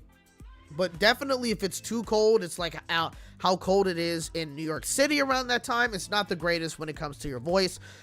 So that's, for the most part, why many of them do tend to lip sync their songs instead of actually singing. But, I don't know why the hell I got the sniffles. It's crazy. I mean, it is kind of getting cold here, though, but not cold enough to where I would have the sniffles right now. It's weird. But, yeah, it's like, you know, that's kind of how it is. Like, that's just how it is when it comes to the throat. Which is why a lot of people, when they do sing, they'll either have like a personal humidifier to, you know, kind of clear their throat, or you'll drink some tea with some lemon or honey, you know, like you don't drink just regular warm water or cold water to help your throat. Warm or hot tea is what kind of helps your throat in a lot of situations. So I can understand why they lip sync and whatnot, but I'm not the biggest fan of when they lip sync because it's fake, you know. I'm not the biggest fan of lip syncing in general. Which, when it came to, like, when I did that one, like, Disney Christmas special, when they were filming it a while ago at Disneyland, and I got to see technically 3, but I got to see, like, 3, stars kind of performing their songs, or, well, their song for the Christmas special at Disney. Like, the music was, I'll just say this up front. The music, like, in terms of, like, say, everybody that's in the background, whether they're playing the violin or playing the drums or playing bass, that's all pantomimed, right? Like, they're playing they actually do play the instruments. Like, these are actual people that play instruments, but they're not actually playing, like, say, if you see the guy playing the drums, where I was, you didn't really hear the drums. The drums were silent, right? Like, they were still hitting everything, though, but it was silent, so you could hear the singer playing on the piano or actually listen, because the piano was live played, and the singer actually was singing. Like, the microphone was live, and they actually were singing. So, on the plus side, I did get to hear these people actually singing, and it wasn't just, oh, they're playing a freaking track over them, and they're just pretending to sing, and yada, yada, yada. So, that was a plus side for me. But, yeah, I'm not the biggest fan of lip-synced performances. Again, I understand why they do it sometimes, but, you know, it's, yeah.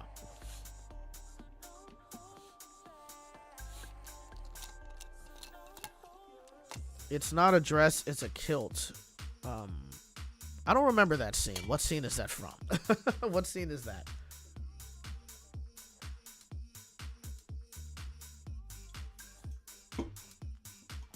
Ready for Sonic Movie 3.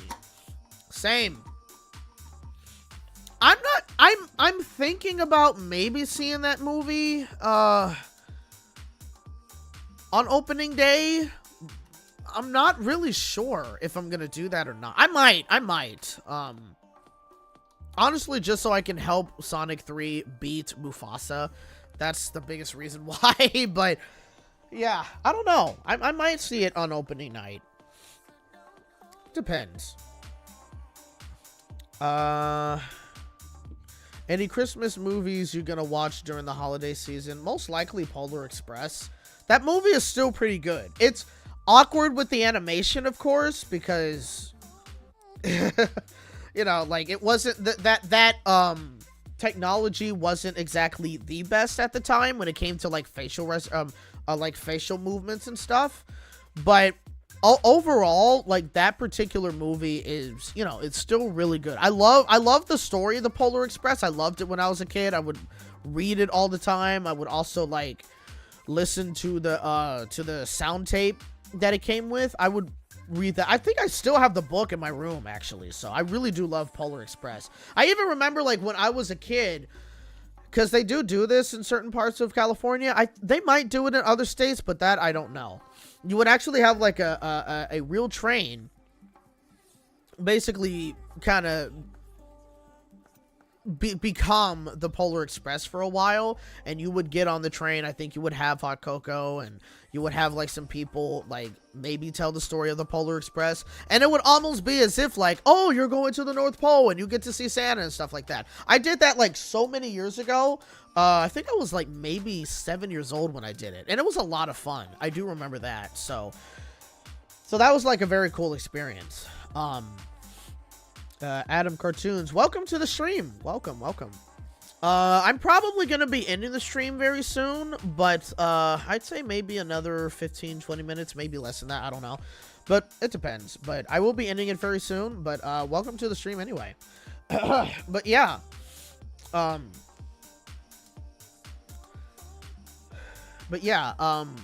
The Polar Express is a pretty good film for me.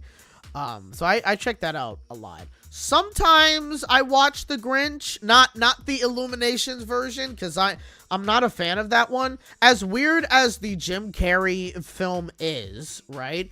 The Illuminations movie kind of just gets so much wrong when it comes to The Grinch. It bothers me. It bothers me. So, not really a fan of that one. It's not terrible, but again, it's just... What else? Is there any other... Sometimes I watch Home Alone. Whether it be the first one or the second one. So, I not even like the full movie, but I'll watch like parts of the movie sometimes. What else?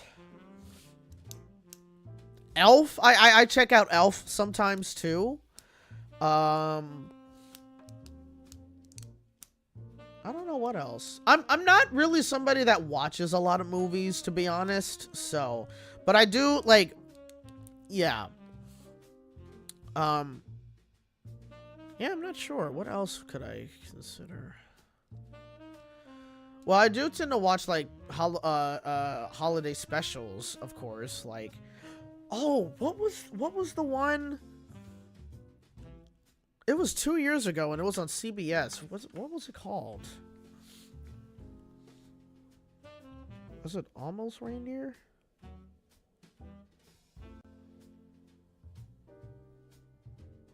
No, it was not called that.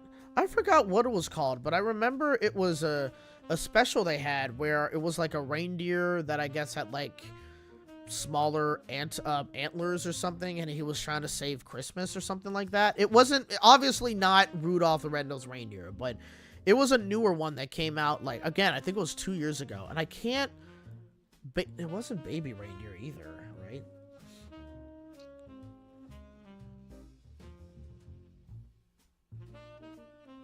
No, that's total. It definitely wasn't that. It was something else. That's Netflix.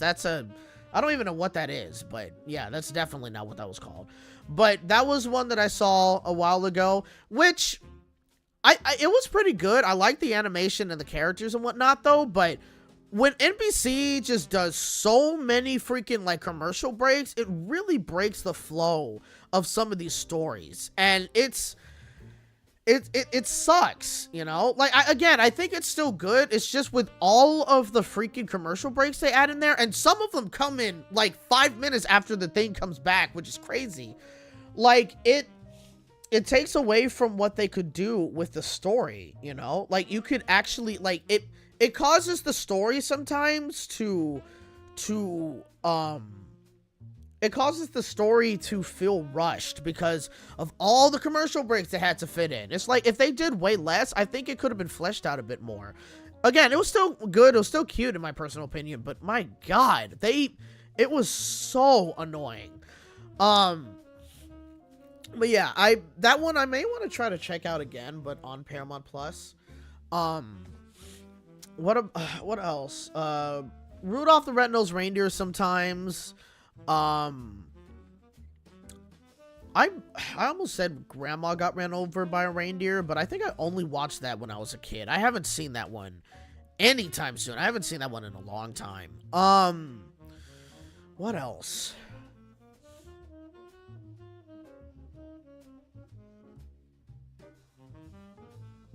Frosty, the Snowman sometime. Well, I haven't seen that one in a long time either.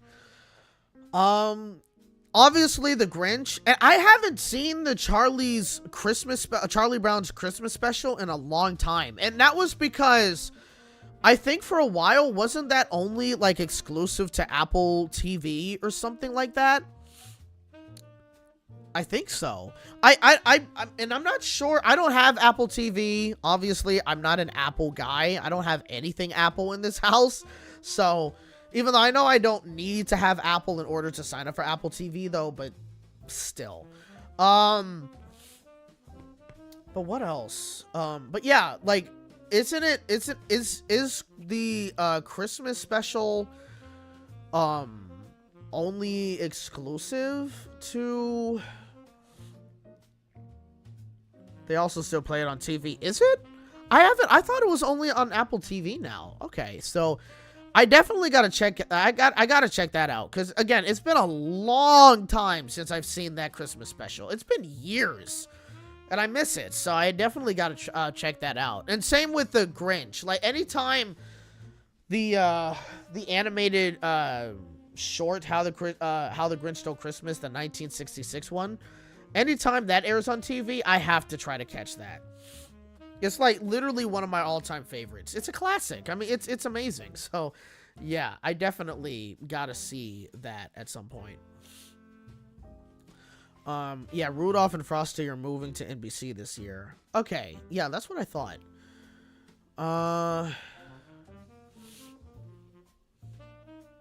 Yeah, so we'll see. Is there anything new Christmas that's coming out this year? I don't know. I haven't really been paying much attention to that, truth be told.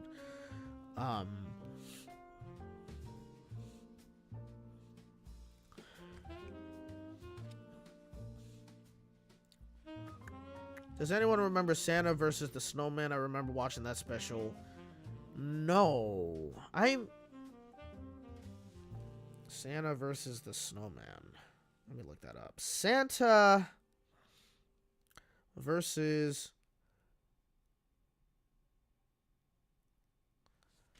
No, have I seen this one? It looks familiar, but at the same time, it doesn't look familiar. Damn, I don't know. I'm not really sure, to be honest. Was the special you talked about that was recent Reindeer in Here? Yes, I think that's it. Yeah, Reindeer in Here. Reindeer in Here. Yes, that's the one. That's the one that I was talking about. Again, I thought that one was pretty cute, but they just, the issue with that one was that it was so rushed because of all of those freaking ad breaks that NBC was putting in. It was just constant ad breaks, and like, because of that, everything felt so rushed. It kind of sucked, you know, that they had to add so many ad breaks in it. It was ridiculous. But either way, I thought it was cute though. I may want to check it out again though. Yeah, that's what I thought. He had like one antler that was kind of grown and another one that wasn't. Yeah, that's what I thought. And that's right. He had like some issues with the magic abilities because of the antler stuff. I remember that. Yeah. But it is a cute one.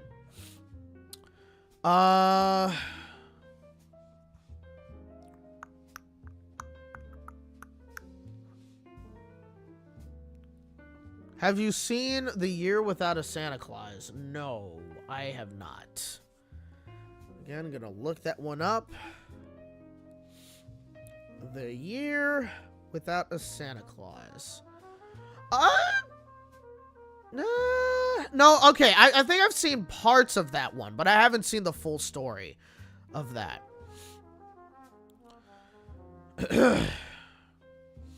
Want to know something? Cartoon Network didn't make a promo for Lou and the Bally Bunch? No, they haven't. The only promo they have is for Barney. And that's it. All the other shows that they're airing on Cartoonito, there's no promos for that. Which is incredibly stupid. But, again, it's Cartoon Network. What do you expect at this point? I hate to say it that way, but that's just how they've been moving recently. Or the Santa Claus trilogy. Yeah, I haven't seen those movies in a long time. Now, I know that, I think it was last year? Or was it 2 years ago? Didn't they have on,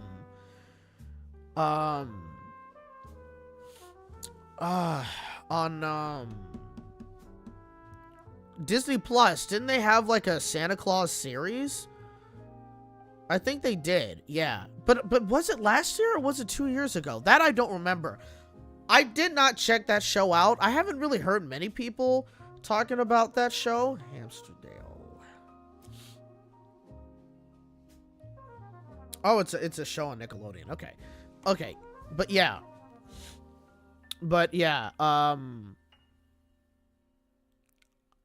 Yeah, the Santa Claus one. Yeah.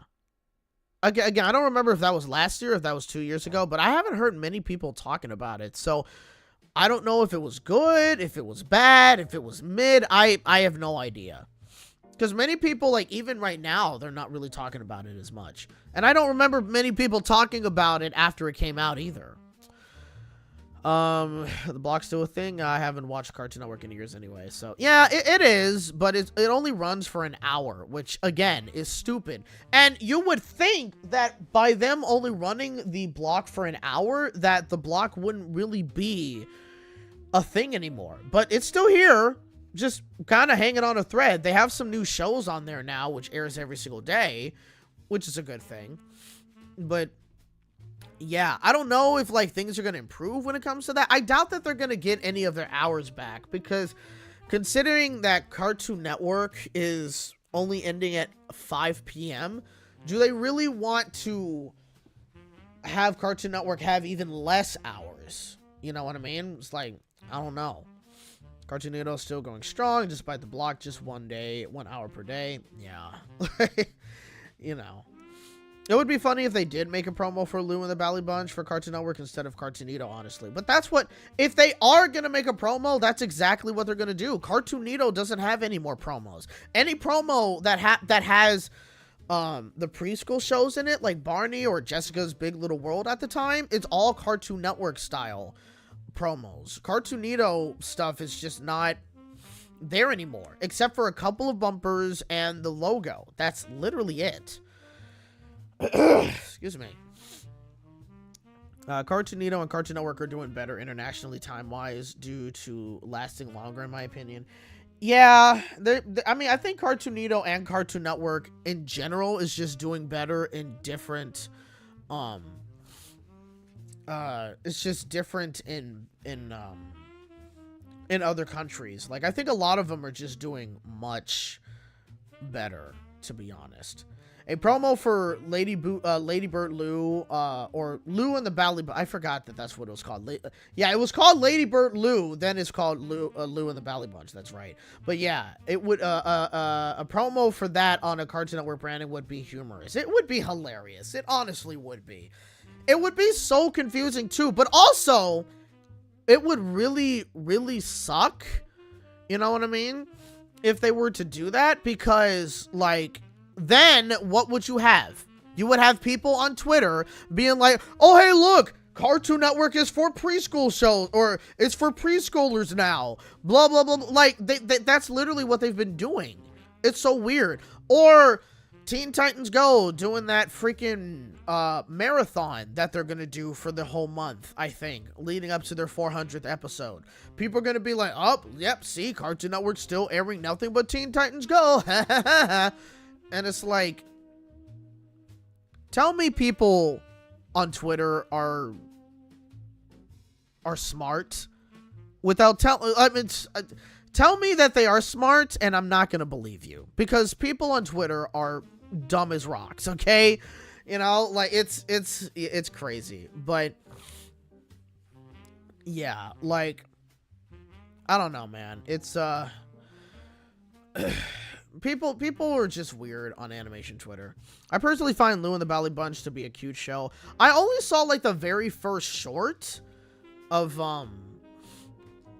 yeah, I only saw like the very first short of Bally Bunch. I haven't really checked out any of the other stuff.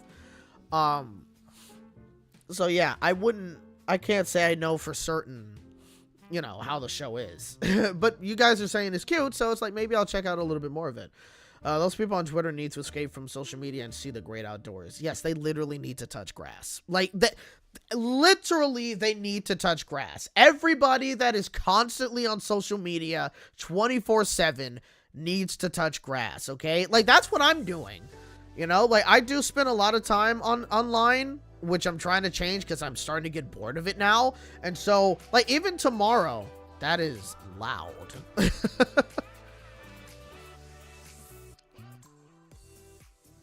That's loud, wow. But yeah,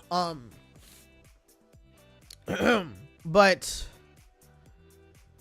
yeah, when it comes to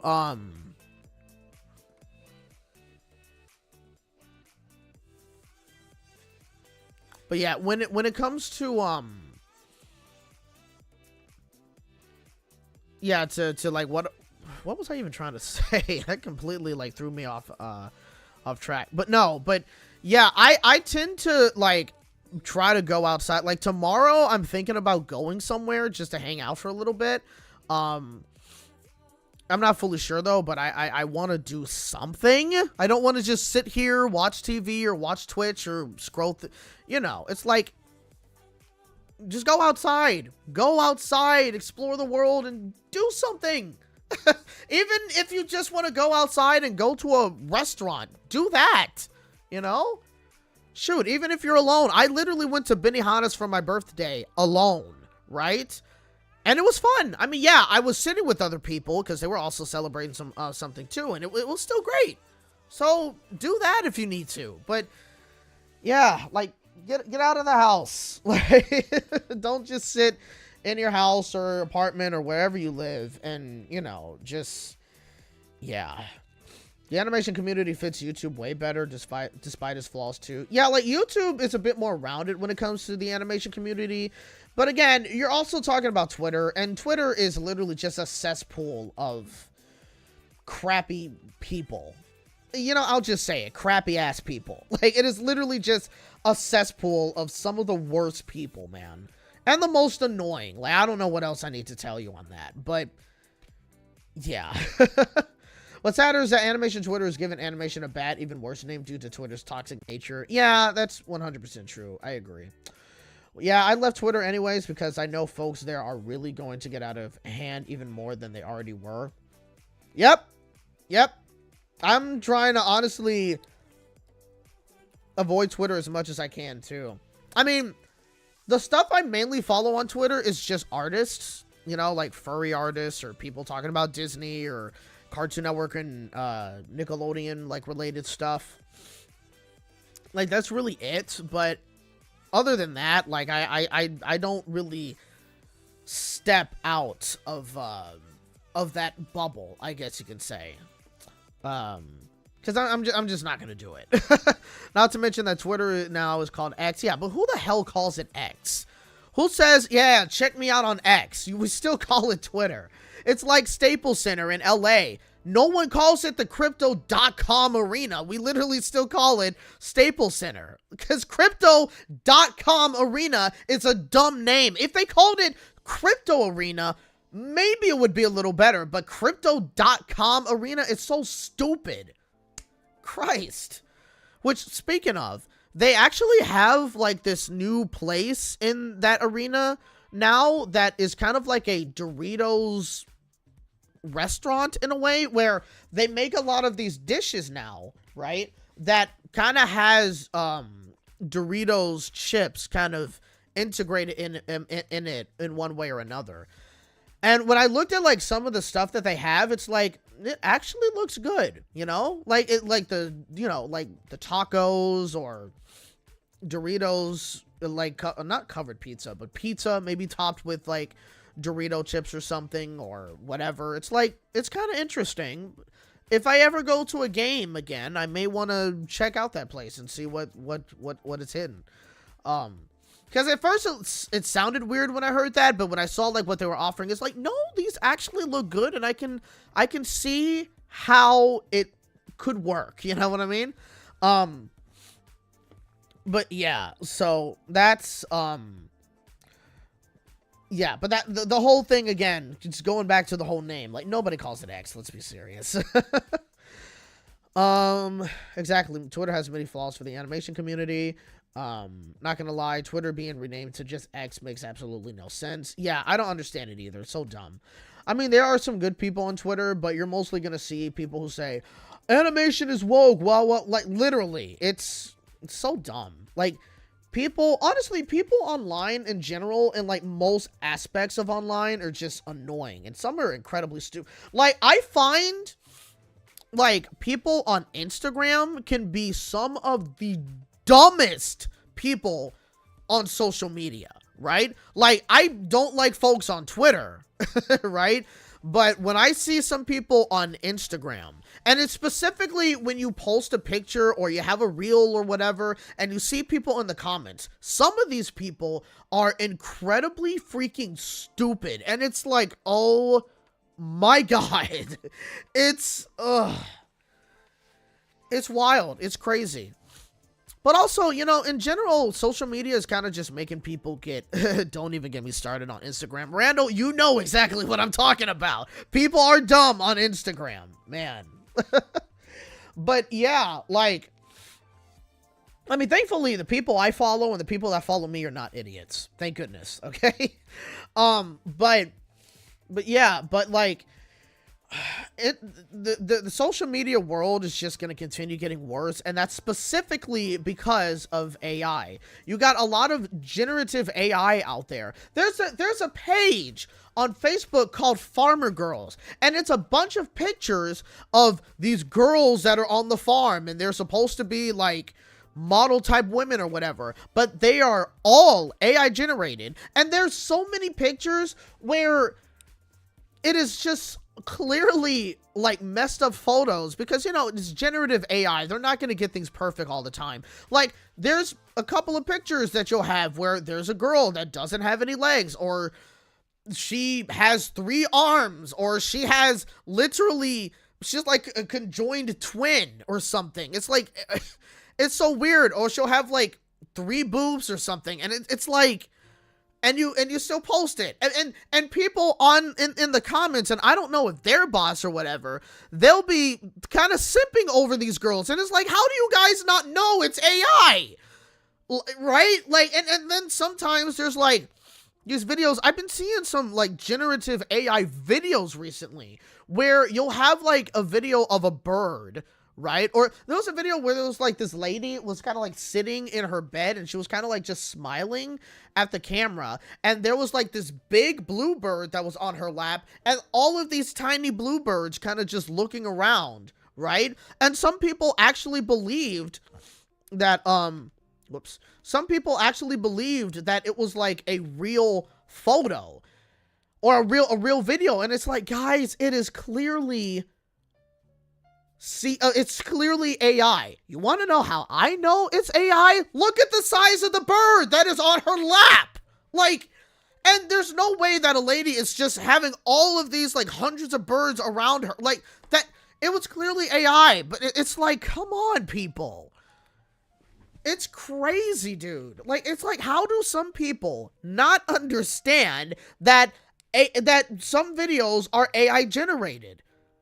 Like, I can understand how there's a couple of times where it may be hard to tell if it's AI or real. And that's what I hate about AI, dude. Not the entire concept of AI, but the generative aspect of AI, where it generates photos or generates videos.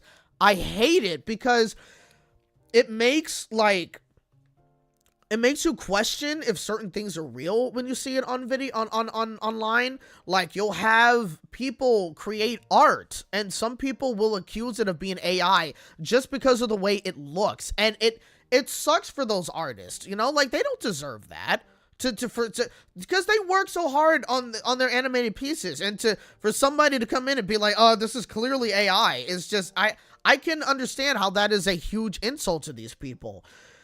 But then again, you just have like these videos where it looks real, but it's AI, because AI is not perfect at all when it comes to generating stuff, right?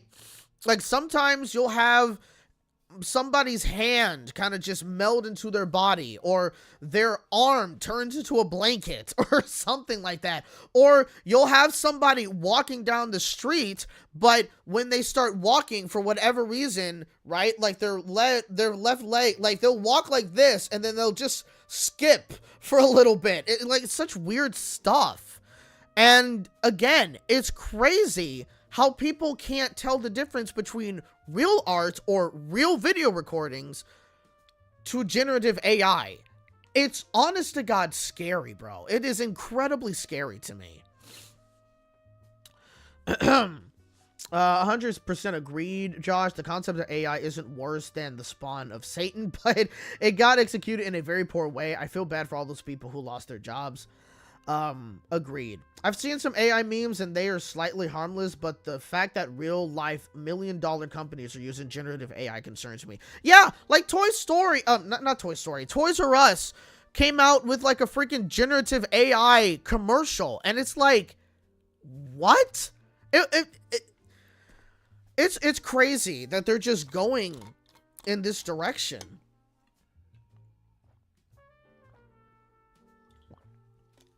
Like, look, it's one thing if you want to use AI as a tool to help out your current workers to make certain workflows a lot faster, right? Or just easier for the workers. It's one thing if you want to do that, right? That's understandable and it makes sense. But when we're talking about like stuff that only humans can create, right? Like music or scripts or like compelling scripts or paintings, drawings, video footage, all that stuff, like that's where AI draws the line for me. And it's like, you really should not be doing that. It's ridiculous, man. I have an Instagram and trust me, they are stupid as hell, mostly the comments. Yes. Again, you and I, you know exactly what I was talking about when I say people on Instagram can be incredibly dumb. Let's see, what else? The ripoff, by the way, was called Monster Camp. Oh, don't get me started on the... Oh, yes! I remember that! Oh, that, yeah. Christ, that was a trip. There was an AI-generated, like, story or movie trailer that I remember finding, and it was about like this red fox that was going to this school, I guess, with regular humans, and it was so bad because every single shot the fox looked different. It was either an anthro fox with a bag on it, like a one of those like sling on bags or one strap bags or whatever. Excuse me. Then sometimes it would be like a tiny little fox cub that was a feral fox cub, like it would be on all fours. And then sometimes that fox would look like Nick Wilde. Like every single time, it would just be different versions of and it wasn't pictures, it was literally animated generative AI shots of that red fox and everybody else also in that video. And it was just so freaking bad, man. It's like you just cannot make decent quality stuff with generative AI. You can't do it. Every time you, like, even if you were to put, say, like, any character from a television show and say, hey, I want you to make a bunch of, because that's the thing. With generative AI, you could say, Okay, I want them to be on a snowy background, have a white rabbit and a deer playing with each other in the snow and blah blah blah. You can literally have that generated, and they will generate like 20 pictures for you. All of them are going to be technically the same thing, but it's going to be different poses, different backgrounds, and all of like the white bunny and the deer is going to look different. And that's going to be the same when it comes to, say, if you want to generate a character. If you want to generate, say, Twilight Sparkle or SpongeBob or Judy Hopps, right? And you just want to have like a picture of them, like, oh, let's have Twilight Sparkle in the forest and her horn is sparkling, or it's like she's about to cast a spell. You could generate a picture of that, and AI is going to have like at least 20 different like pictures generated for you. But Twilight, even if you give them like a picture of how Twilight looks, which I think that's how it works with some AI, I'm not sure, it's still going to look very different in every single photo. Like her eyelashes are going to be different. The shape of her eyes are going to be different. The hair is going to be different. The stylized version of her, in terms of the kind of art they make, is going to be all different. You literally cannot do the exact same thing as you could with like 2D animation, like drawings or what have you. Or what anything a human can create. A human at least can be consistent. AI literally can't. So it's wild that people would really consider trying to create any particular movie or TV show or whatever, right? Excuse me. But they try to create any sort of movie with generative AI as if that's going to be good. It's not. You can't freaking do it. You seriously can't. The fact that Winnie the Pooh has 2 AI projects is just sad. First the horror movies, and now this. I feel bad for Pooh. Thank God Disney is not the one doing that. Like that would... I would be very upset with Disney if they were to do that. But that's not a Disney project. Thank goodness. Winnie the Pooh is public domain now, so anyone could come up and do whatever they want with it. But yeah, like...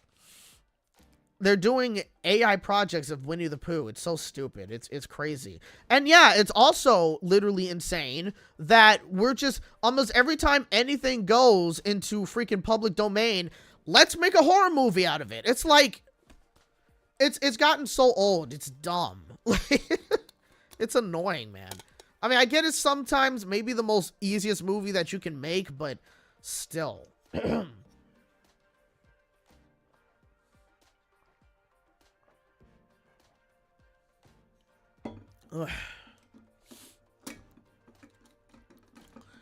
I thought AI was something to use to mess around with, not to be used by big businesses.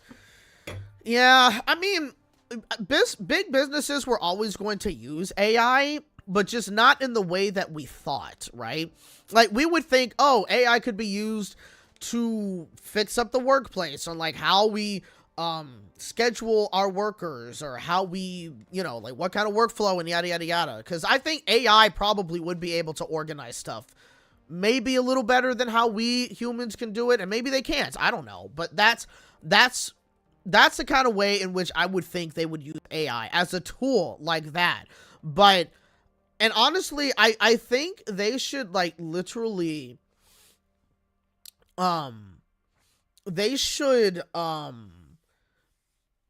there should be a way to ban generative AI, or at least ban it in certain uses, right? Like, you can't use it to make TV shows or movies. You can't make it to make animation.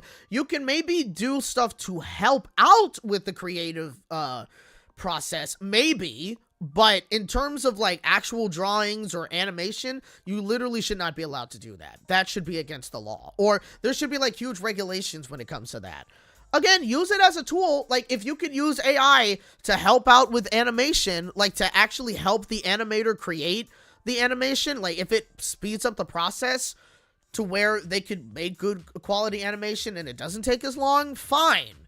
Like, I'd be fine with that, whatever. But not to generate whole movies and whatever. It's like, no, that's terrible.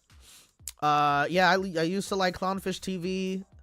They fell after they started grifter baity. Yeah, you know, the same thing. Like, I used to watch Clownfish TV, and they definitely fell down just being grifters, and I don't watch their stuff anymore. Like, there's been a couple of people that just became grifters, and it's like, yeah, you're done. Goodbye. Get out. They should ban generative AI to take over projects, but not on helping. I have to agree with you, Josh. Yeah, like, again, I think if it were just to be used as a tool to help out, then that would be fine. You know what I mean? But just not freaking replacing people.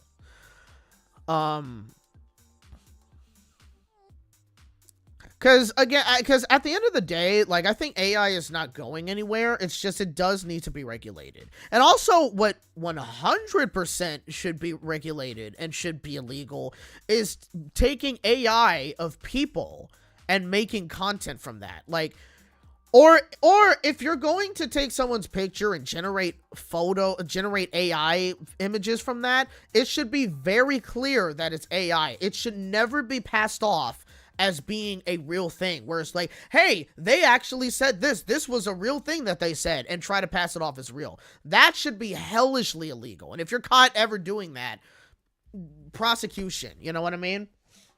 Clownfish TV really turned for the worse on claiming that everything is woke. Yeah, agreed. Fully agreed. And taking AI of deceased people should be illegal. Agreed on that too.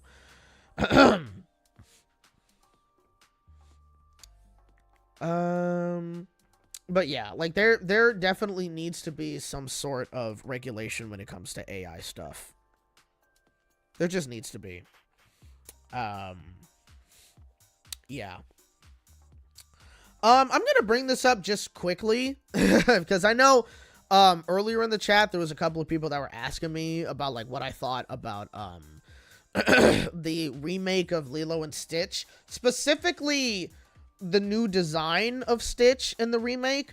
Honestly, I was not remotely sure how they were going to pull that off, right? But surprisingly, they did. He looks pretty good in that movie. I'm not going to lie. I still think that the live action movie is going to be garbage, because all of their live action remakes, none of them are good. And yes, I know, I'm saying that as somebody who refuses to watch a single one of those, but just based off of a lot of reviews I've seen from people, especially people that have been, like, pretty critical and given me reasons as to be like, yeah, this is not good. None of these movies are good, man. So, and I refuse to watch them just purely on principle. I hate the idea that Disney has just fallen down this rabbit hole of just doing all of these animated live action remakes. I hate that, you know, especially considering you have Moana that came out not too long ago, and we're getting a second movie, and they're already working on a live action adaptation of that movie. It's like, it's too soon.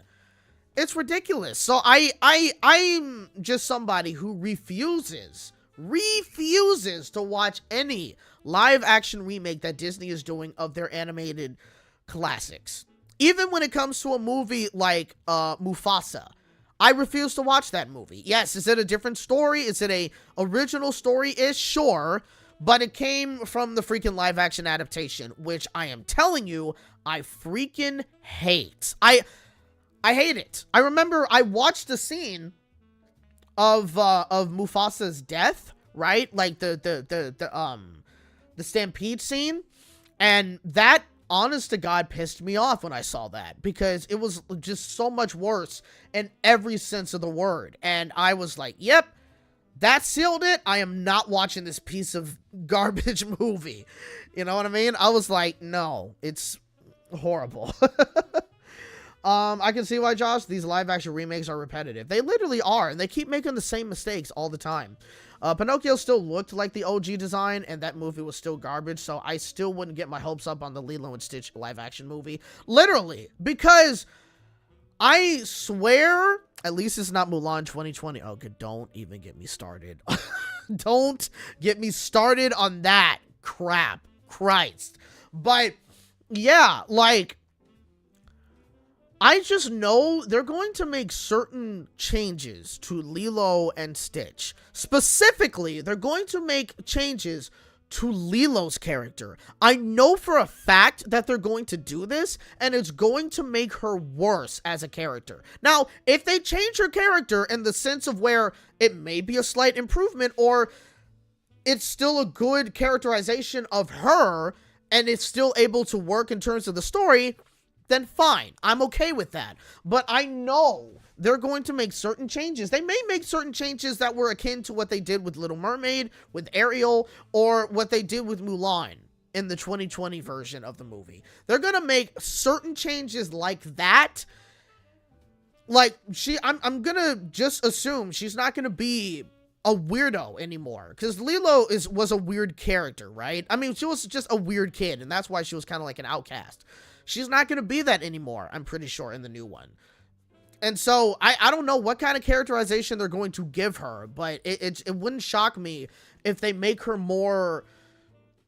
They're going to make her less of a kid, if that makes sense, which is kind of going to mess up the entire story, in my personal opinion. I just have a feeling that's what they're going to do. They may not. I don't know, but it wouldn't shock me if that's what they end up doing. Because even with, like, Pinocchio, right? Like, Pinocchio, when it came to Pleasure Island... Like, in the original movie, obviously, when he came to Pleasure Island, he indulged in everything, you know? He even indulged in smoking cigars, or drinking beer, or breaking things, and doing all that stuff.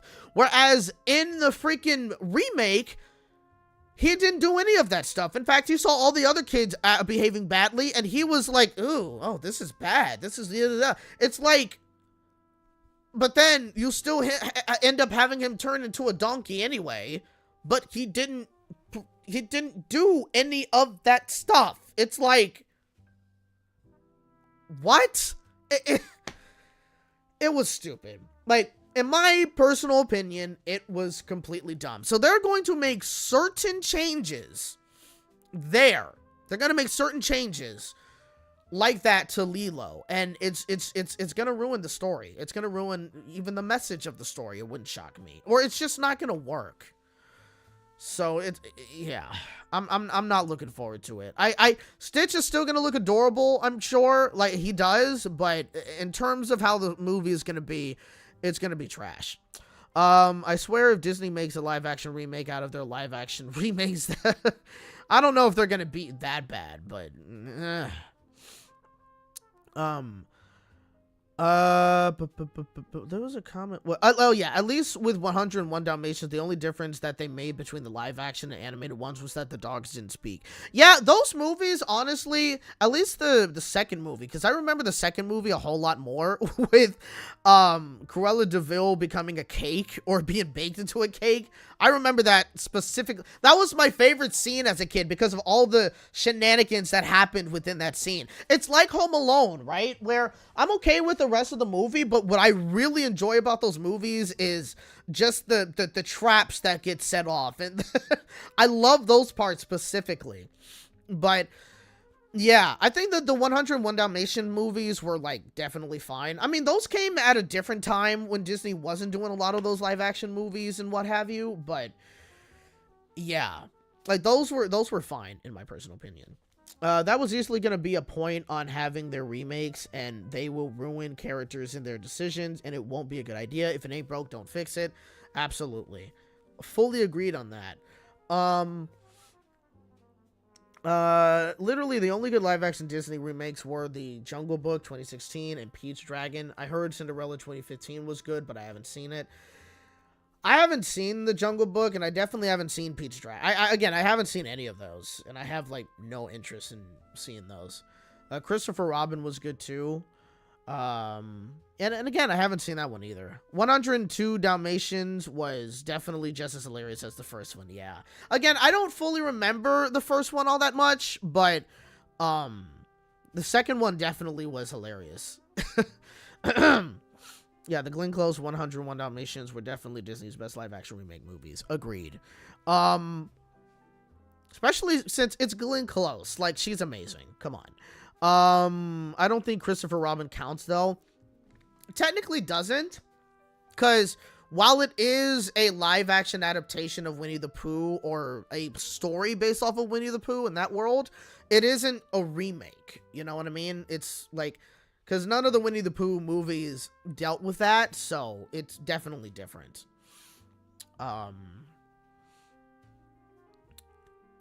Nickelodeon just keeps doing live action remakes. They just announced a few weeks that they're bringing the live action Rugrats.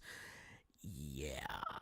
I don't, did we ever talk about that on the stream? I'm not sure if we did, or the last stream. I'm not sure if we mentioned that. Yeah, they're gonna do a live action adaptation of the Rugrats. I don't understand how anybody came up to that decision.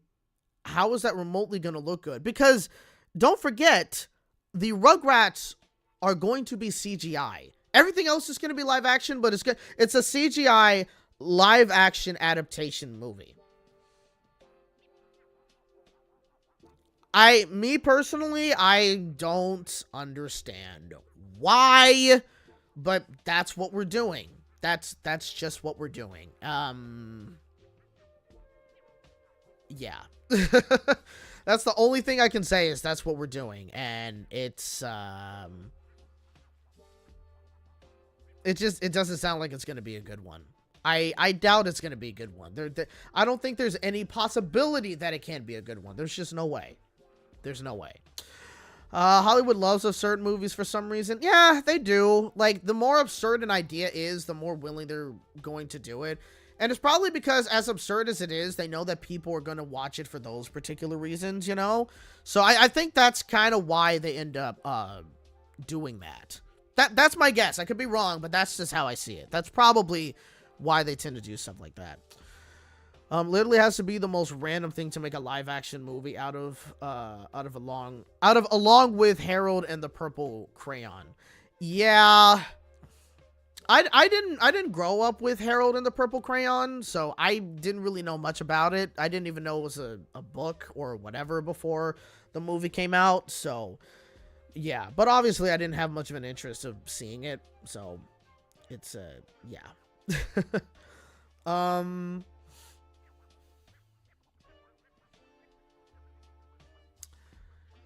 Yeah, is Oz the Great and Powerful coming to Disney Plus? It is. I think they're doing that in response to Wicked, because they know how, like, the Wicked movie is coming out soon, and so they know how big the Wicked movie is most likely going to be, and so for them, they were probably like, well, if people are focusing on Wicked, maybe we can have people focus on our Wizard of Oz movie, you know, because it is a Wizard of Oz movie at the end of the day, Wicked, so, yeah, it's going to be interesting to see if that works or not.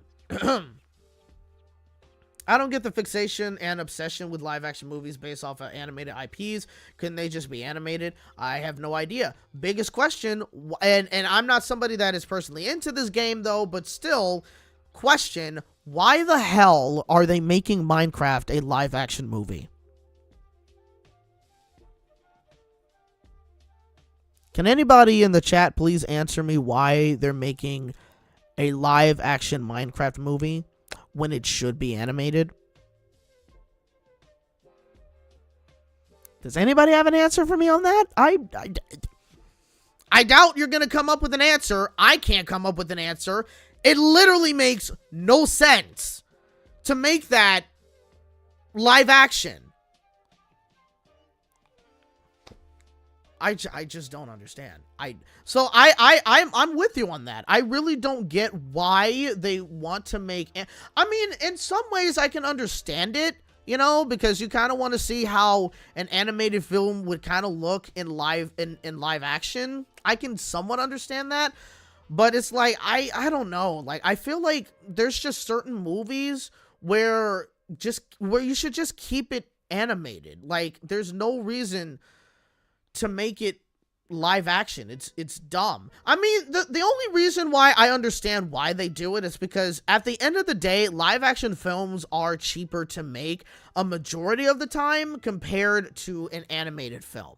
So on that front, I can understand why they do it. It's just still,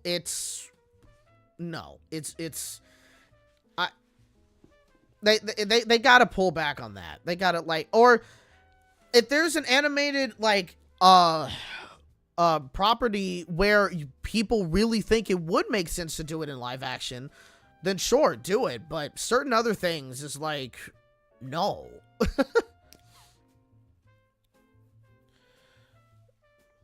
Only realistic premises like the Loud House kind of work in live action. Yeah, like, it kind of works. So that one is fine-ish, you know? Because it does look a little bit more absurd, I think, when you have actual, like, real people playing a giant family on television. Like, it's, yeah.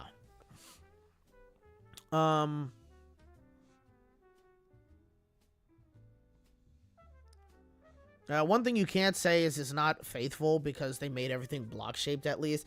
Yeah, but at what cost? I'm picturing that freaking llama. Is it a llama? Or was it a pig?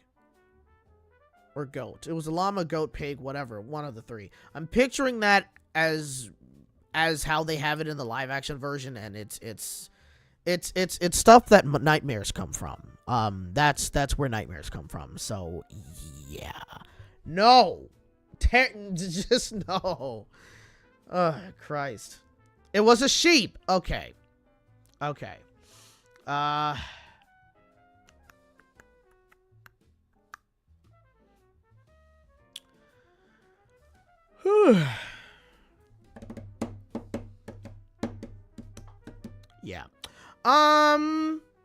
But yeah, I think that's about it. We've almost been on for about 3 hours, and admittedly, my voice is getting a little tired. I'm kind of getting a little tired as well, so I think I'm probably gonna lay down just a little bit or just rest, you know, and get ready to probably do something for dinner eventually. So yeah. But it's been fun. It's been fun. I'm glad I was able to do another live stream with you guys. Again, I don't schedule these things, so I can't really be like, hey, I'm going to do a live stream next week, or I'm going to do I know I'm not going to do a live stream next week, specifically because, again, I'm going to be at Disney literally all day, creating a vlog, just having fun, and taking in all of the Christmas offerings that they're going to have at both parks. And so I'm going to be doing that and editing my vlog the next day. And, yeah, I'm going to be way too tired to do a live stream.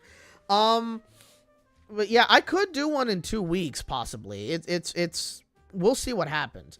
Again, I don't know when I'm going to post another video or make another video on this channel.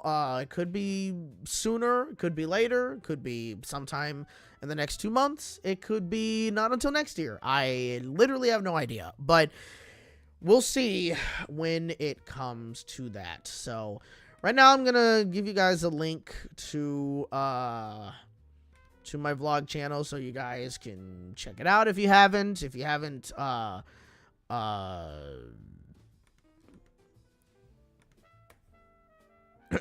I'll also pin it just for the hell of it. Oh no, what the heck? No, not as an emote. But yeah, there we go. Oops. Did not mean to do that. There we go.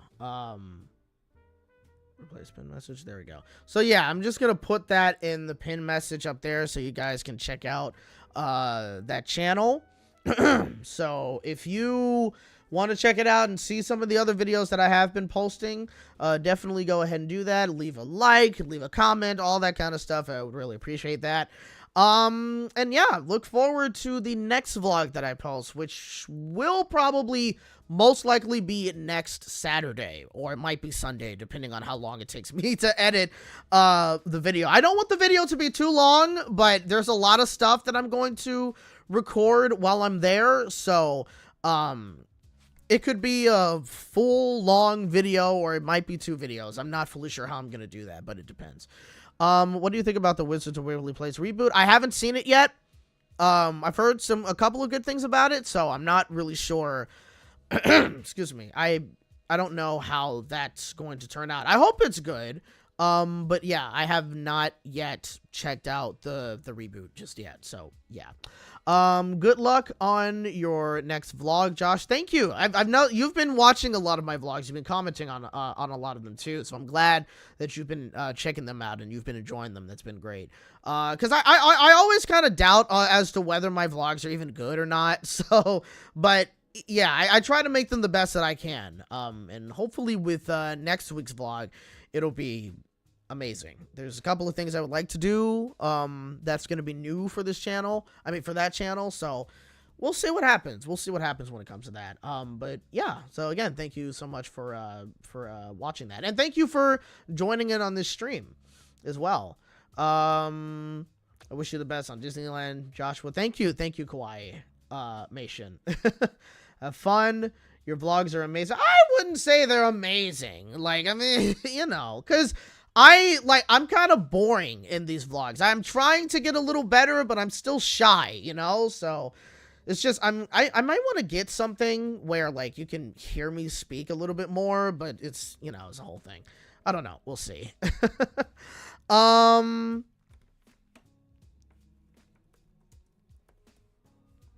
right. Yeah, let me get that ready so I can let me stop that. All right. All right. So we are ready to end this. So that again, thank you guys so much for joining in this live stream. Again, don't forget to click the link above the chat that I have pinned in so you guys can check out the channel and do the vlog if you haven't seen it already. And subscribe if you haven't already. Actually, hold on. Let me pause for a quick second because I want to read this one. Will you be going to Knott's Merry Farm in December, and will you do a vlog on it? Good question. I'm planning on doing Knott's Merry Farm on opening day. I don't have a pass to it anymore, but I'm planning on buying a new pass for Knott's Berry Farm. So I definitely do want to check out Knott's Berry Farm. I have not been to Knott's Berry Farm throughout the entire year. So the last time I actually went to Knott's Berry Farm was when they were holding Knott's Merry Farm. That was the last time my pass was active. I never renewed it. I never got the chance to. So I'm definitely going to be going back to Knott's Merry Farm this year. I'm planning on doing that their opening day, and so when it comes to that, I will 100% be doing a vlog at Knott's Berry Farm for that. So yes, so expect that maybe in 2 weeks, maybe in 3 weeks. Really depends on when I go. I mean, I'm hoping to go on their opening night, but it really depends. I don't know. I could even try to do Universal Studios at some point too. Not opening day for them, but just their Grinchmas stuff. That really depends, because I would like to kind of not just only do Disneyland vlogs. I would like to kind of spruce it up and do some other stuff as well. But yeah, so that is something I'm thinking about. But yeah, so thank you for asking me that question, and yeah, that's great, Josh. Yeah, look forward to those vlogs. I will of course be posting a lot about those vlogs in this particular you know, in the channel when I do the community posts and everything like that, so you will definitely know. But again, that is it for me today. Again, thank you guys so much for joining in the stream. It's always fun chatting with you guys. Hopefully in 2 weeks or later on, we'll see when we do another live stream. But Kawaii Mation, Gillian, Captain, your mom, Sonic, Mason, Recue Dudes, I think that's how you say it. Gary the editor, Randall. Is there anybody else? I think I'm caught up with everybody that's in the chat. Dude, and Zach History Notes. Yeah, I think that is everybody. All right, thank you guys so much for joining in the stream. I hope you guys have a good rest of your Saturday. Have a good Sunday. Have a good rest of your week as well. And I will see you guys on the next stream, or maybe in the next video, whatever. There's probably not going to be another video, but in the next stream, whenever I do one. So, yeah, again, thank you guys so much for joining in. Hope to see you guys next time. Take care. Peace out.